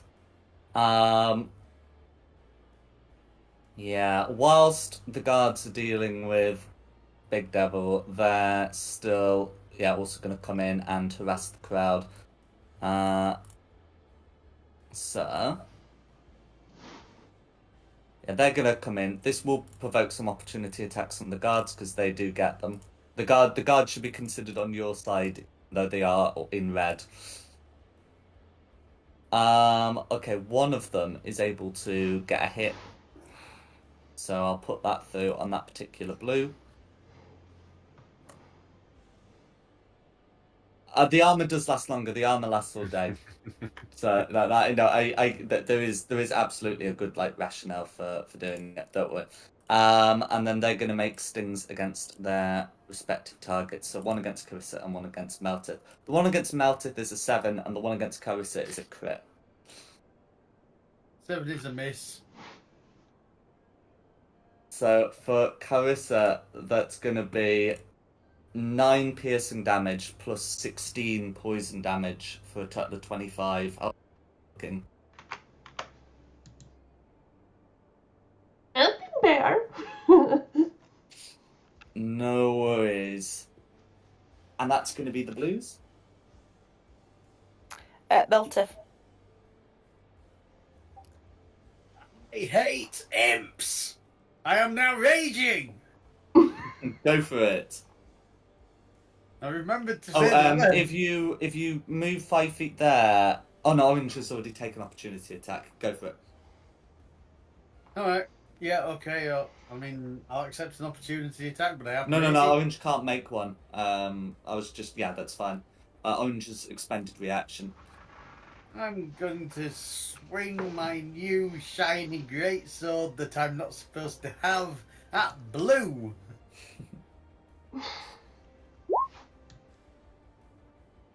That's going to be a miss, I'm afraid. However, read the description of greys, please.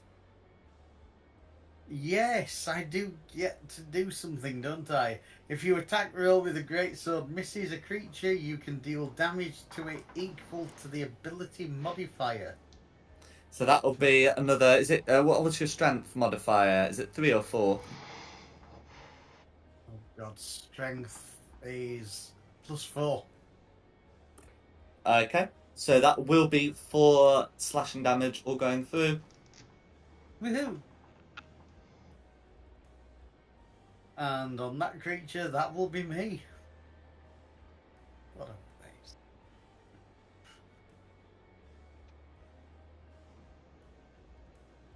That's me. Green. No worries. I forgot to ask him for his con save. Whatever. Okay, it's gonna be. It's Who? gonna. Oh, for you for starting your turn near the imps. I can give you that if you need. So, is it still your turn? We will do it, and I'll have to remember to catch it at the start of the turn next time. So you want a con save? Ace, please. I think that should pass. That will pass. That's fine. Okay, and then it's going to be the greens. I mean, don't get me wrong. That wouldn't be the best chance to use reckless attack. It's just if I don't, Dom will remind me next week. Okay, so yeah, so the greens are gonna come down to here, and each of them is gonna make an attack against Carissa. However, one's a nat 1 and the other is a dirty 10, so both of those should miss, and that will be the greens. Who's next? Thing. 0. Okay, so on an initiative count 0, the dice have determined that the big thing there is going to be okay. It's going to be that coming from the arrow, you can start seeing you have some small fiends that look vaguely to come out. They're going to start attacking guards. The guards and the spine devil are currently fighting each other at the moment. And that's going to be initiative count 0. Okay, Varys. Attack green again. Go for it. Also, shouldn't you have another piece on the board? I haven't shown them, so I haven't. No. Oh, it's fine. So 23 will hit, and can I take a con save for you? Varys. For Varys, yeah. Cool. So at the start of your turn, you'll take 5 acid damage, and a 23 will hit, so you may roll for damage. Okay, that's 5.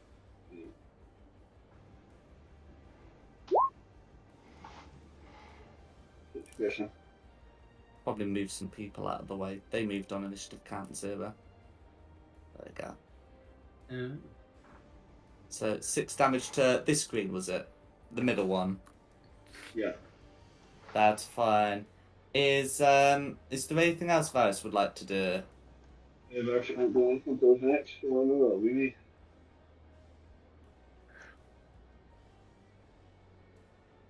Hello? Pun? I said that would be me. Okay. No worries, who's next? Red. Okay, so we've still got one imp in the game. One red imp. So Ocean's gonna come round. Turret's not really done a lot to harm the imps. So gonna still try and jab at Meltith. That's gonna be a 17 to hit on Meltith. Ouch. Now, they do piercing and poison, but Meltith is resistant to both. So it would be 4 piercing, 6 poison. It ends up being 2 and 3 for a total of 5.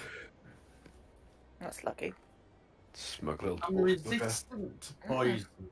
That's correct, which is why it's 2 and 3 for a total of 5. Alright. Otherwise, it'd be 4 and 6 for a total of 10. I'll take the 5. And that's going to be red. Who's next? Orange. Orange. Okay. So with those, that one's going to come up to there, and then can the other one still pursue Quinny? 20 feet, 20 feet, 20 feet, 20 feet. 20 feet is going to be sufficient. So 5, 10, 15, 20. Ginger.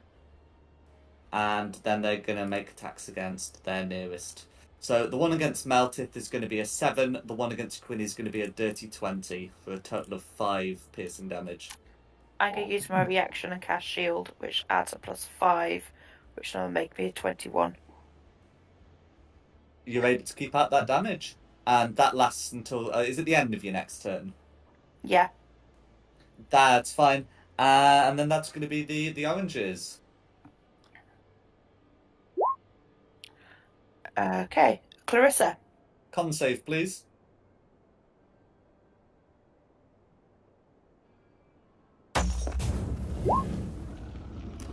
No acid damage for you, just a full turn.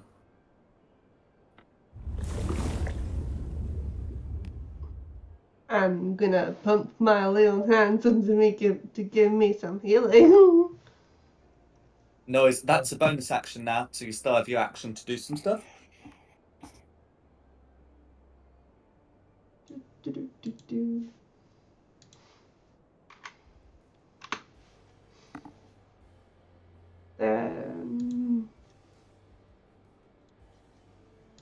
Work with my character sheet.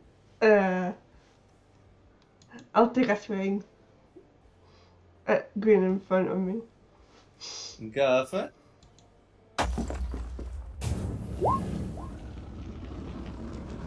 $23's a hit. Okay, that's going to be, so 6 slashing damage. How do you want to finish off green? Stab it in the chest and slash upwards. Hey, you killed one. Well done. I killed 2. You I got 2. killed that. I killed the imp right here. Mhm. That's correct. Is there anything else you'd like to do? That's me. It's my go, and I'm guessing con save. Yes, please. That's fine, no acid damage for you, just the turn of turning. Because it's now in melee range for me, and I'm just gonna try and stab it with my dagger. Go for it. Yeah, that's fine. You can hold the crossbow in one hand, free action, draw the dagger in. Yeah. An 11. I'm gonna get that checked, but I think this thing's got natural armor. Yes, it does. That's gonna be a miss, I'm afraid. Okay, I'm then gonna get my thingy to move to here to cast them. Some. Oh, brain's just going to pot. Temporary hit points. Temporary hit points. Yes, thank you. Which is 10. Thank you. No worries. That is me. Next is Theo. Cool. Theo's got a plan. So No con save for you. You're out of range. Go for it. yeah, I'll just put my middle claw up at the dwarf. So first of all, I'm going to poison spray this orange that's in front of Quinny with advantage because it's magic initiate, which is very good. Doesn't help. Also, so then I'll use 2 sorcery points to quicken, and because that one's getting too close to me, I was hoping to do this on the other one. Cloud of Daggers it instead. Okay, no problem. So if you're just dropping a cloud of daggers on it, yeah, please draw the square, but that is going to be like 12 slashing damage going through it. Cool. How do you want to finish that one off? So after the poison spray just sails past its face, just like bogs it, cloud of daggers that just like a blender slashing it 1,000 times.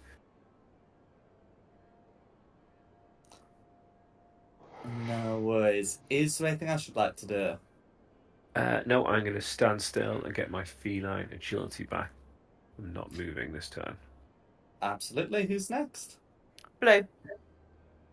Blue. Okay, so each of the blues are already within 5 feet of someone, so they'll make their attacks. The one against Carissa's a 24, and the one against Meltith is a 9. Miss. So with the one against Carissa, it's going to be 7 piercing plus 4 poison damage for a total of 11. Ouch. How's Carissa looking? That just took mostly my temp hit points. No worries. It's what they're there for. My little turret's just going to be following you around. All hit points are temporary. Is that its go? That's going to be both the blues, yes. Meltith. Meltis in the aura. So, con save, please. Con save. Mm-hmm.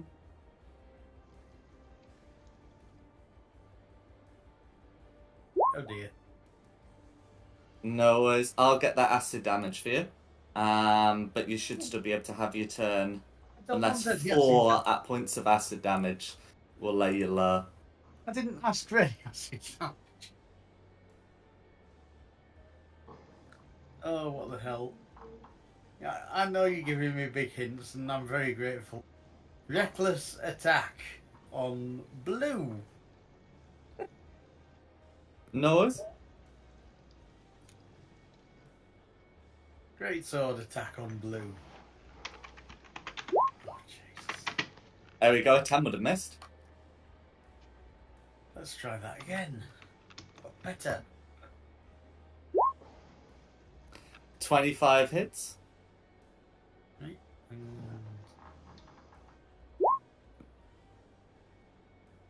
Okay, for 15 slashing damage, all going through. How do you want to finish off that particular blow? I'll take its head off. No worries. Is there anything I should like to do? I don't believe there's anything I can do. I still don't have a second attack yet. I'm only on 1 attack. I That's hate this correct. low-level shit. Okay, green. Okay, yep, so there's still 1 green alive. And yeah, that green's gonna, as next Carissa's still gonna have a go. That's gonna be a 7 to hit against Carissa. Who's next? Initiative count 0. Cool. So on this initiative count 0, ooh, what is that particular number? Okay. So as the common folk are moving away, yeah, so they don't get killed. You can see a young child falls nearby and is in danger of being trampled to death. You have a round to do something. Where's this child? Yeah, I'm gonna find a suitable space. So if I do, because it's in there. So yeah, we'll say that it's part of this group here.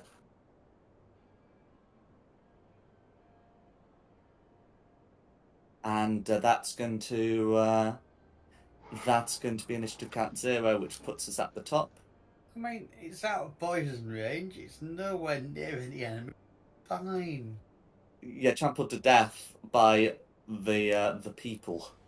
The people are already Varys. past it. They're running away. I can put it in a harder to reach point if that's what you're asking No, for. no, thank No, you. no. Just ignore him. Varys, you'll go. I'm gonna attack the So con save at the start of your turn.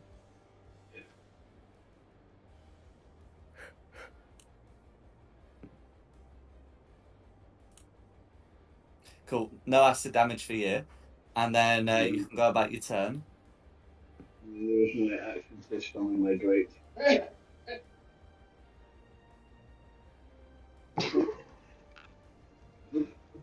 And he's coming through the ghost. We can sort that later. What's first going to do with the rest of turn? Virus is not going to do anything, so if it's great, he's going to move up to green. Well, first Drake makes a con save at the start of its turn. Which it can't do, so use mine. 9, did you say? No, I said I have to use mine because he doesn't have a saving throw for con, it's only Dex and Wisdom he has. It was still of it. Yeah, okay, that's fine. Yeah, to be able to move up.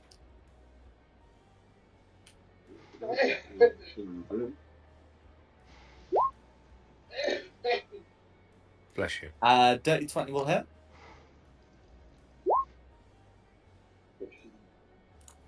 For 7 piercing damage, all going through. Is there anything else you'd like to? I'm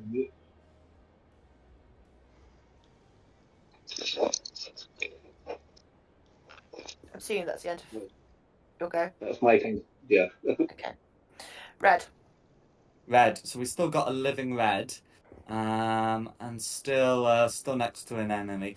Red's beginning to get suspicious about that turret and believes it's probably not best keeping it in, but is not going to move away whilst engaged in combat. Will voice some thoughts in Infernal about doing something. That is going to sting Meltith. That is going to be a 24 to hit. Well, that's going to hit then, yes. Yes. For 9 piercing, which you may have to 4, and 9 poison, which you may have to 8.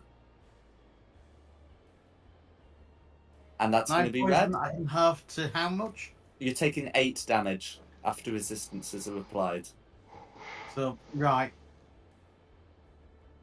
Ouch. Who's next? So silly now. Orange. Orange. Okay, we've got 1 living orange next to a target. So, Yes, we have. yeah, that's gonna be a crit for 11 piercing damage that you may have to 5. Of course it is. Funny how we never see the rolls. I mean, I can Please, screenshot don't them. take me Jack, don't take me seriously, please. No worries. So that's going to be the oranges. Who's next? Clarissa. Can you make a con save, please? Mhm. I'm going to take down one of the green's auras, but that's going to be some acid damage incoming. That's going to be 6 points of acid damage. If you survive, you've got the rest of your turn.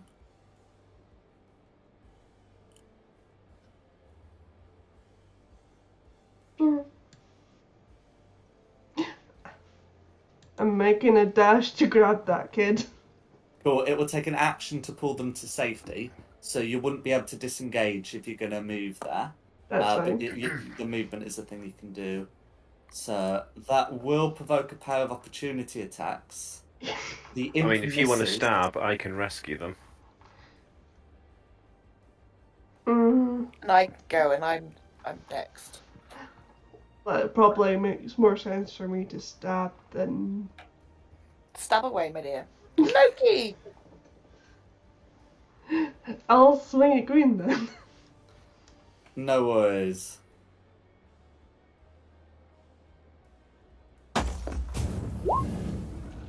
$16's gonna hit.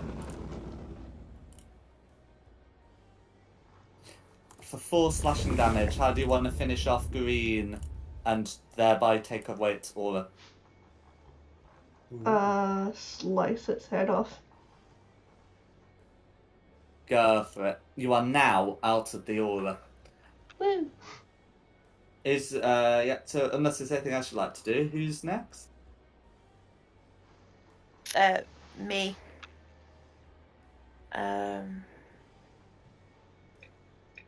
But it's got, what, 15-foot movement, isn't it? 10-foot movement. No.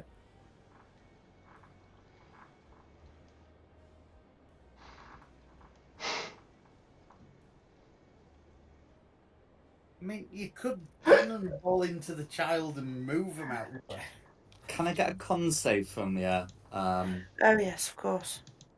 Yeah, I didn't want to interrupt you while you were thinking, but Wise move. it 11. looked like some decisions were being made. So that's fine. 11 is going to beat it. Cool. I am moving my turret down this way. Mm-hmm. So 5, 10. So 10 foot there. Yeah, 10 foot here. And then 5 foot there. So it doesn't Okay. get attack of opportunity by the red imp as it goes past. That's fine. No, a little bit off actually, sorry. So then Meltif then gets temporary hit points, and so does Varus. Woohoo! Absolutely. Mm.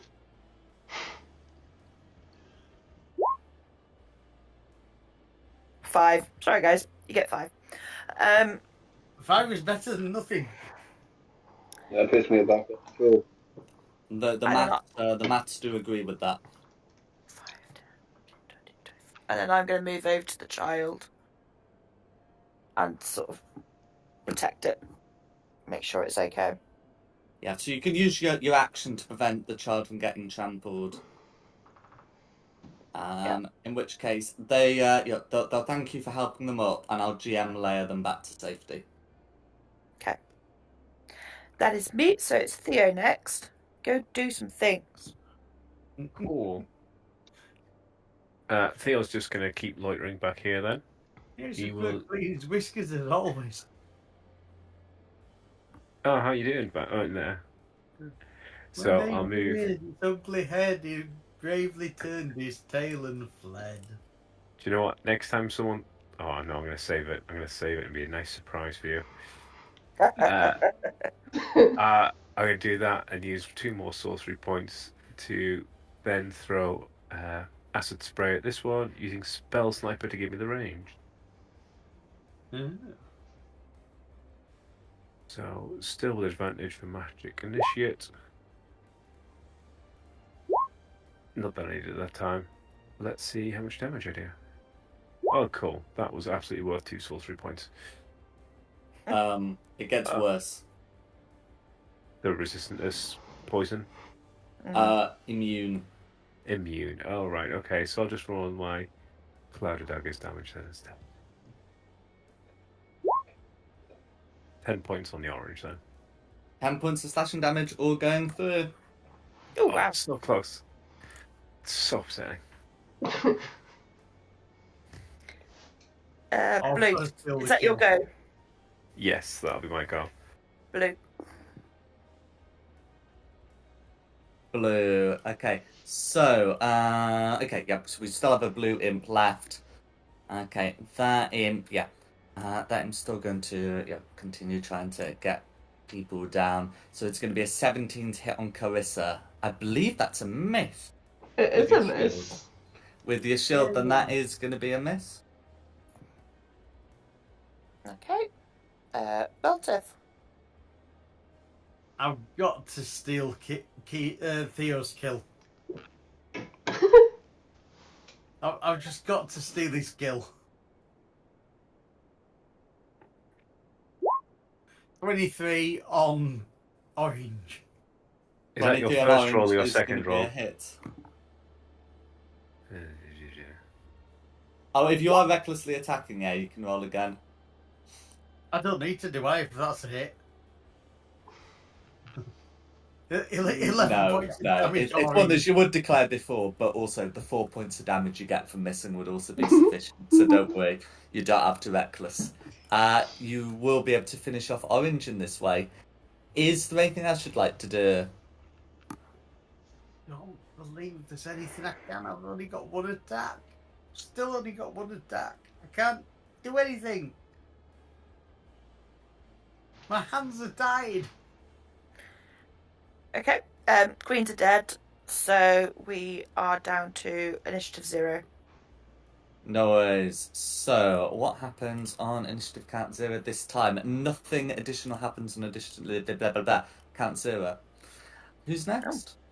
Back to the top. Varus. That's more like it. Thank you. No auras, no con saves, no acid damage. Who's Okay. so go for it, Varus. You've got your whole turn. Varus is going to attack the last blue imp.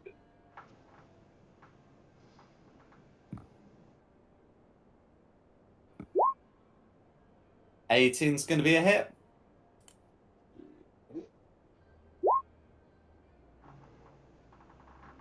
No worries. So 6 piercing damage, all going through. Okay, and now for the trip. You have to step on some corpses.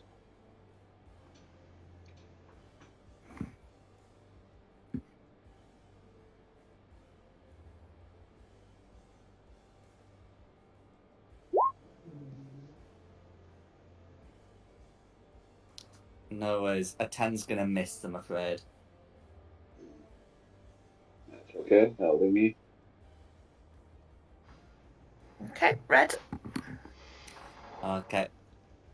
So Red's going to try and make a sting attack against Melted, because no reckless, no advantage. So that's going to be an 11, which I believe misses. It's going to be Red's go.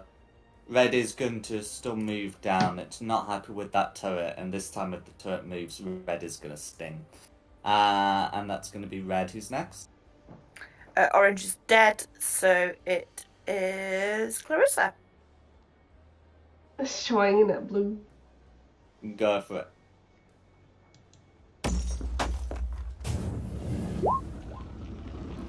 .22 is going to be a hit. For 7 slashing damage, all going through. Is there anything else you'd like? I'm gonna smite on that. Cool. 3d8 additional damage because the imp is... it's going to be 9 radiant damage. How do you want to finish off blue? You only rolled what? Oh, I was going to say she only rolled 1d8 though. She's rolled 2d8, but... Yeah. Anyway, One shot. how do you want to finish off blue? Okay. Just have it like incinerate in holy energy. Uh-huh. No worries. Okay, is there anything else you'd like to do? That's me. Who's next then? Me. So you guys can get some temporary hit points. 9, so that's for Meltif and Varus. Ooh. Because you're within 10 foot of it. Cool. If you have temporary hit points before, those are overwritten. However, if you had them before, you had 5, so that's fine. And then I'm going to shoot at Red. Go for it. Nope. 6. That's going to be a miss. Yeah. Theo. Got Theo. Well, cautiously move forward. 5, 20, 25, 30. Let me just see how far I can jump Cloud of Daggers before I accidentally kill someone. Teleport the cube up to 30 feet, so... And because it's teleporting, there's no danger of, like, moving it through Melted or something. No, but 30 feet is exactly where that line of guards is from there. So I'm not going to quite move it to there. I'll move it to... use my action to magically move it over this way. Just so it's not going to hurt them. And that will be my turn. Oh no, there's a little devil there. Yeah, I'm happy to leave that. I'm happy that it's attacking the dwarf. I'm not particularly bothered about saving him today. Okay. We are on Meltis. No. If my name isn't Meltith, remember Reckless Attack is Brid, I don't know what is. What do I, to be honest? So Reckless Attack and hitting this here red imp with a great sword.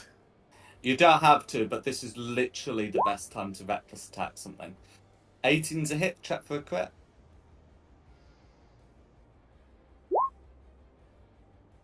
Can I have the 18, please? Yes, you can. Okay, do you remember what else happened you can do when you're reckless? From your subclass? Oh yes, I get to hit it twice, don't I? No, you get another 2d6 or something. Oh, alright, sorry. Okay, so that's going to be 21 slashing damage. It's like a number of d6 equal to your proficiency bonus. How do you want to finish off Red from full? Take his head off. No worries. And with that, Red is dead. So over the course of the battle, so let's see, determined how many the Spine Devil will be able to kill before succumbing, and then the Centipedes would also be able to get another one. How long has the Centipede been there? That long. So as you're bringing down these devils here, the guards have been able to deal with the rest, and we can pop ourselves out of initiative with that. The crowd is scattering. Just getting out of Branton as fast as they can.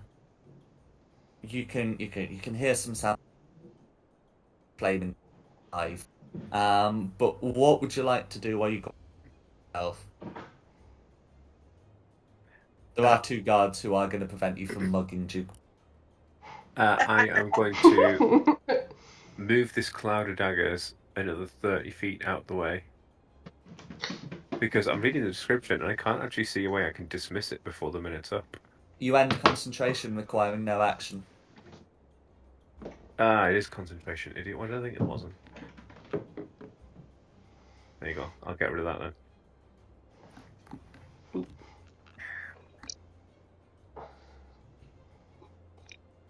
Yeah, I didn't want to get you to put the symbol on while you were far back. You're still acting. But yes, it is concentration for future reference. You silly cat.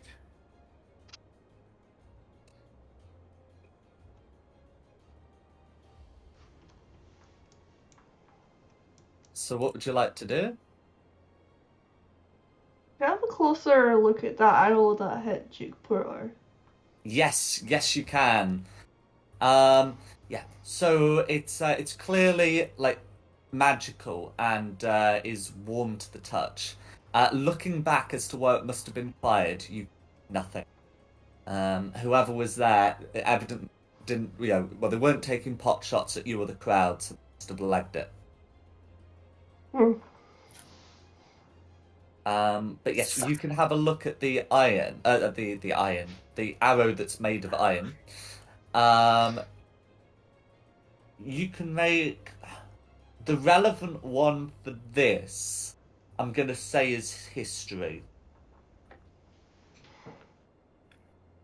Okay.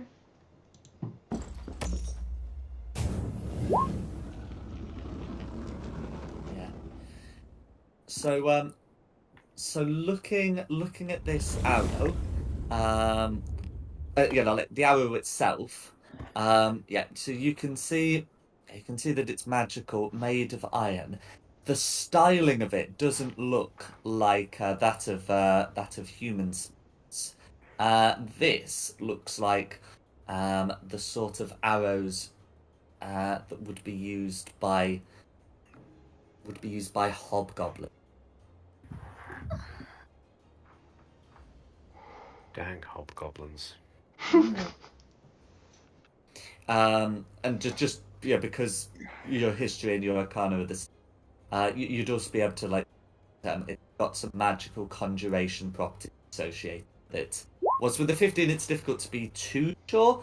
Since you know conjuration is all these devils.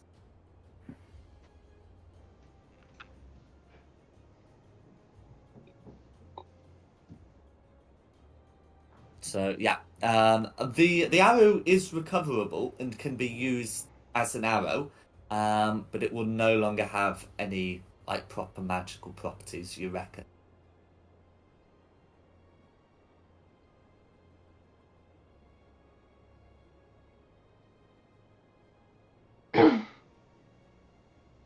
Is there anything else you'd like to do? I mean, was there any innocent bystanders killed during all that? Yeah, so there will be like people dead. I didn't give like the crowd health bars, but you know there were those who would have failed Constitution saves. You know with the you know the devils surrounded in flies. So yes, as well as the Oh 5 no. dead cards, Oh, there dear. would be several dead civilians. I'm just gonna check them over, see if they've got anything valuable I can help them with. Okay, You're looting the so corpses of the goods. so Carissa's Yeah. examining the arrow. Theo's examining the civilians. What are Varys, Quinny, and Meltith doing? Helping Clarissa. Cool. I'll put you near Carissa. How about Meltith and Quinny? I posted what I was doing, to be honest, for the next couple of rounds.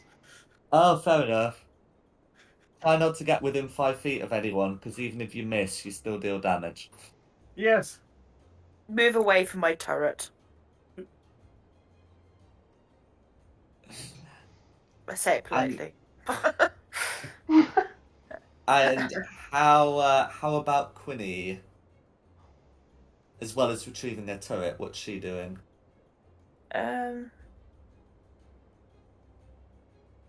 I guess I'm going around stabilize, like doing medicine checks on. Even though she's not proficient in medicine, but she's going to try her best. No worries. So you're also with the civilians that Yeah. you're helping them. That's fine. So yeah, so we covered what Carissa's doing up there, and therefore what Varys is doing.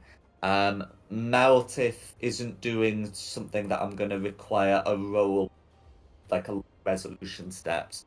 You are able to, with your I'm running and turning your these three screaming and into your mints. swinging. Pardon? I'm turning these 3 into mints that are around me. Oh, okay, yeah, that's fine. Yeah, you'll be able to thoroughly pulverize them. They start melting into ichor as well, but you can give them a damn good hitting. I don't Um, care. okay. As for Quinny, can you make me a medicine check, please?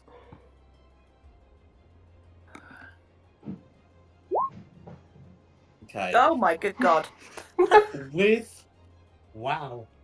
a 21, you are Everyone's able. stable. Even the dead. You're able to get like 5 people stable, and you're confident that those are lives you have saved.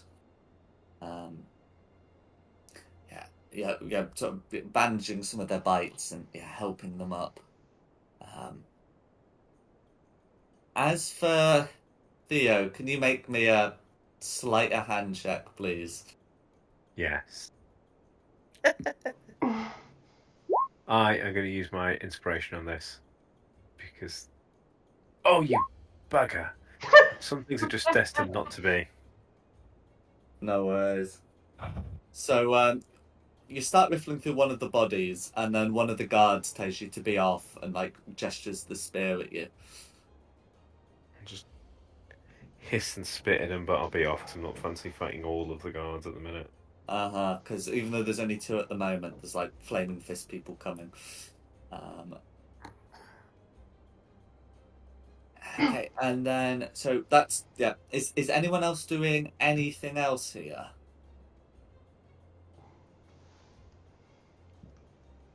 No.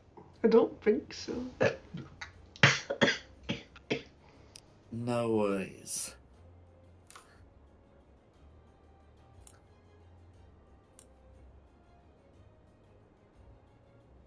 So we might as well have the some of the flaming fists arrive.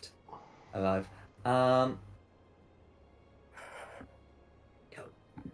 as they as they begin filling up the square,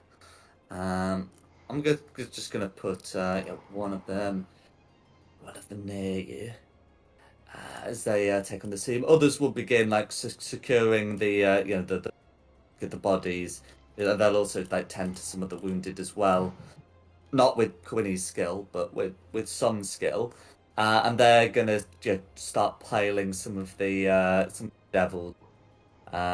Just letting them melt.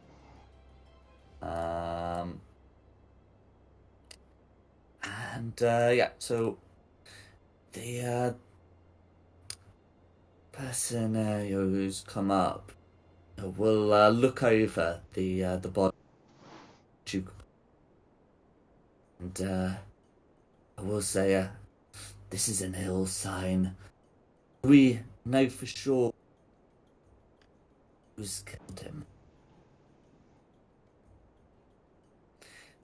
The guards will say that they saw an arrow come from one of the buildings. Is there anything Varys or Carissa, or indeed any of the other three coming, would like to say? I'll show the Diamond Fist person the arrow that hit Duke Porter. And be like, this is the arrow that struck him. No worries. Do you tell him about the thing you discerned looking over it? Yes.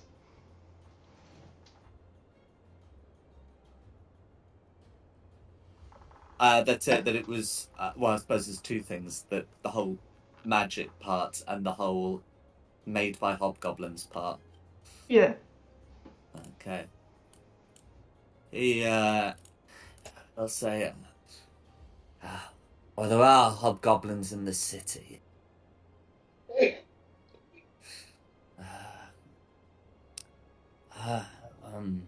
Whether it's one of their smiths or one of their smugglers, I'll have to get to the bottom of this. Is there anything you know about any activities?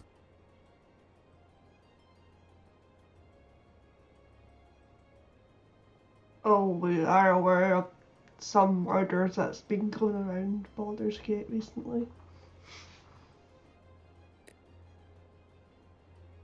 He looks at the arrow, and he will say, "There's no sign of insignia on it." And he looks at the wound, and no like mark dead. A lot of the high-profile murders we've seen, the ones making Boulder's mouth, they've had markings. This is something else. Who'd want Duke Porter dead?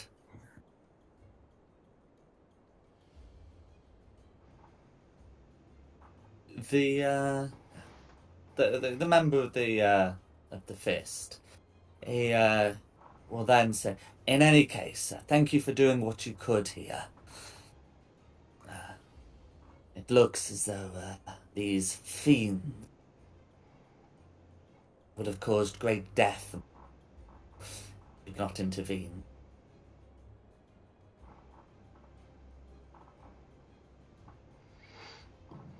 Just trying to do my part and help people.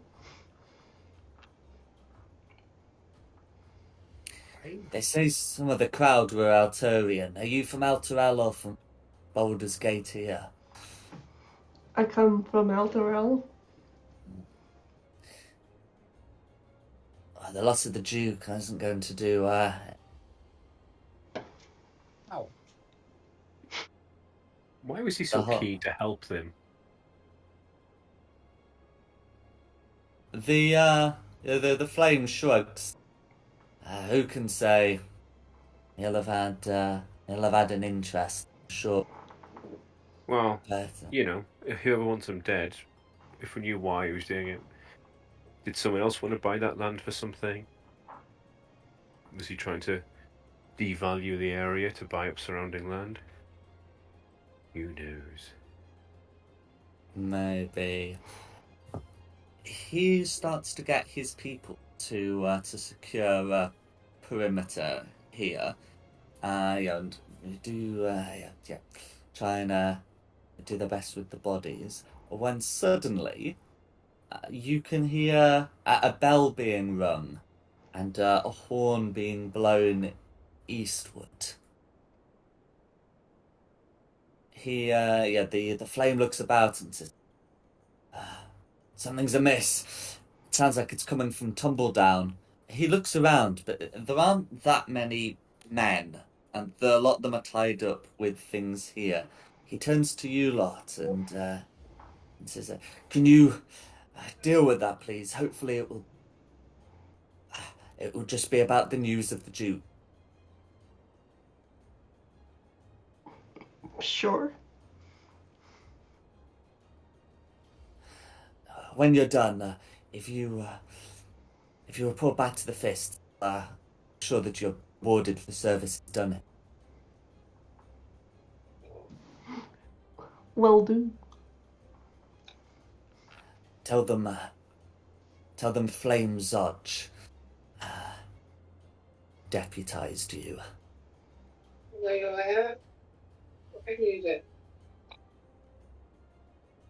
And then I'll pop you on the map. So the sounds are coming from Tumbledown over here. I think as we're getting close to 11, that would be an appropriate place to leave with the death of a duke and the sound of bells and horns from Tumbledown. Cool. Well, I hope you've had a good one. No, it's been fun. And of course, thanks to Nikki for hosting this. No probs. And thank you for your song. That was impressive. Yes. Yeah, the song was amazing. Thank you. Additionally, the maps were from Pogest Props, with the Baldur's Gate maps from Wizards of the Coast. The tokens are also from Wizards of the Coast, and the music has largely been from Serpent Sound Studios. This has been Fate of the Dice's Descent into Avernus, where you've had a good one, and look forward to seeing you next time. I'd also like to say quickly, thank you, Rex, for modding the stream. Yes, thank you. Thank you. Night, everyone. Night. No.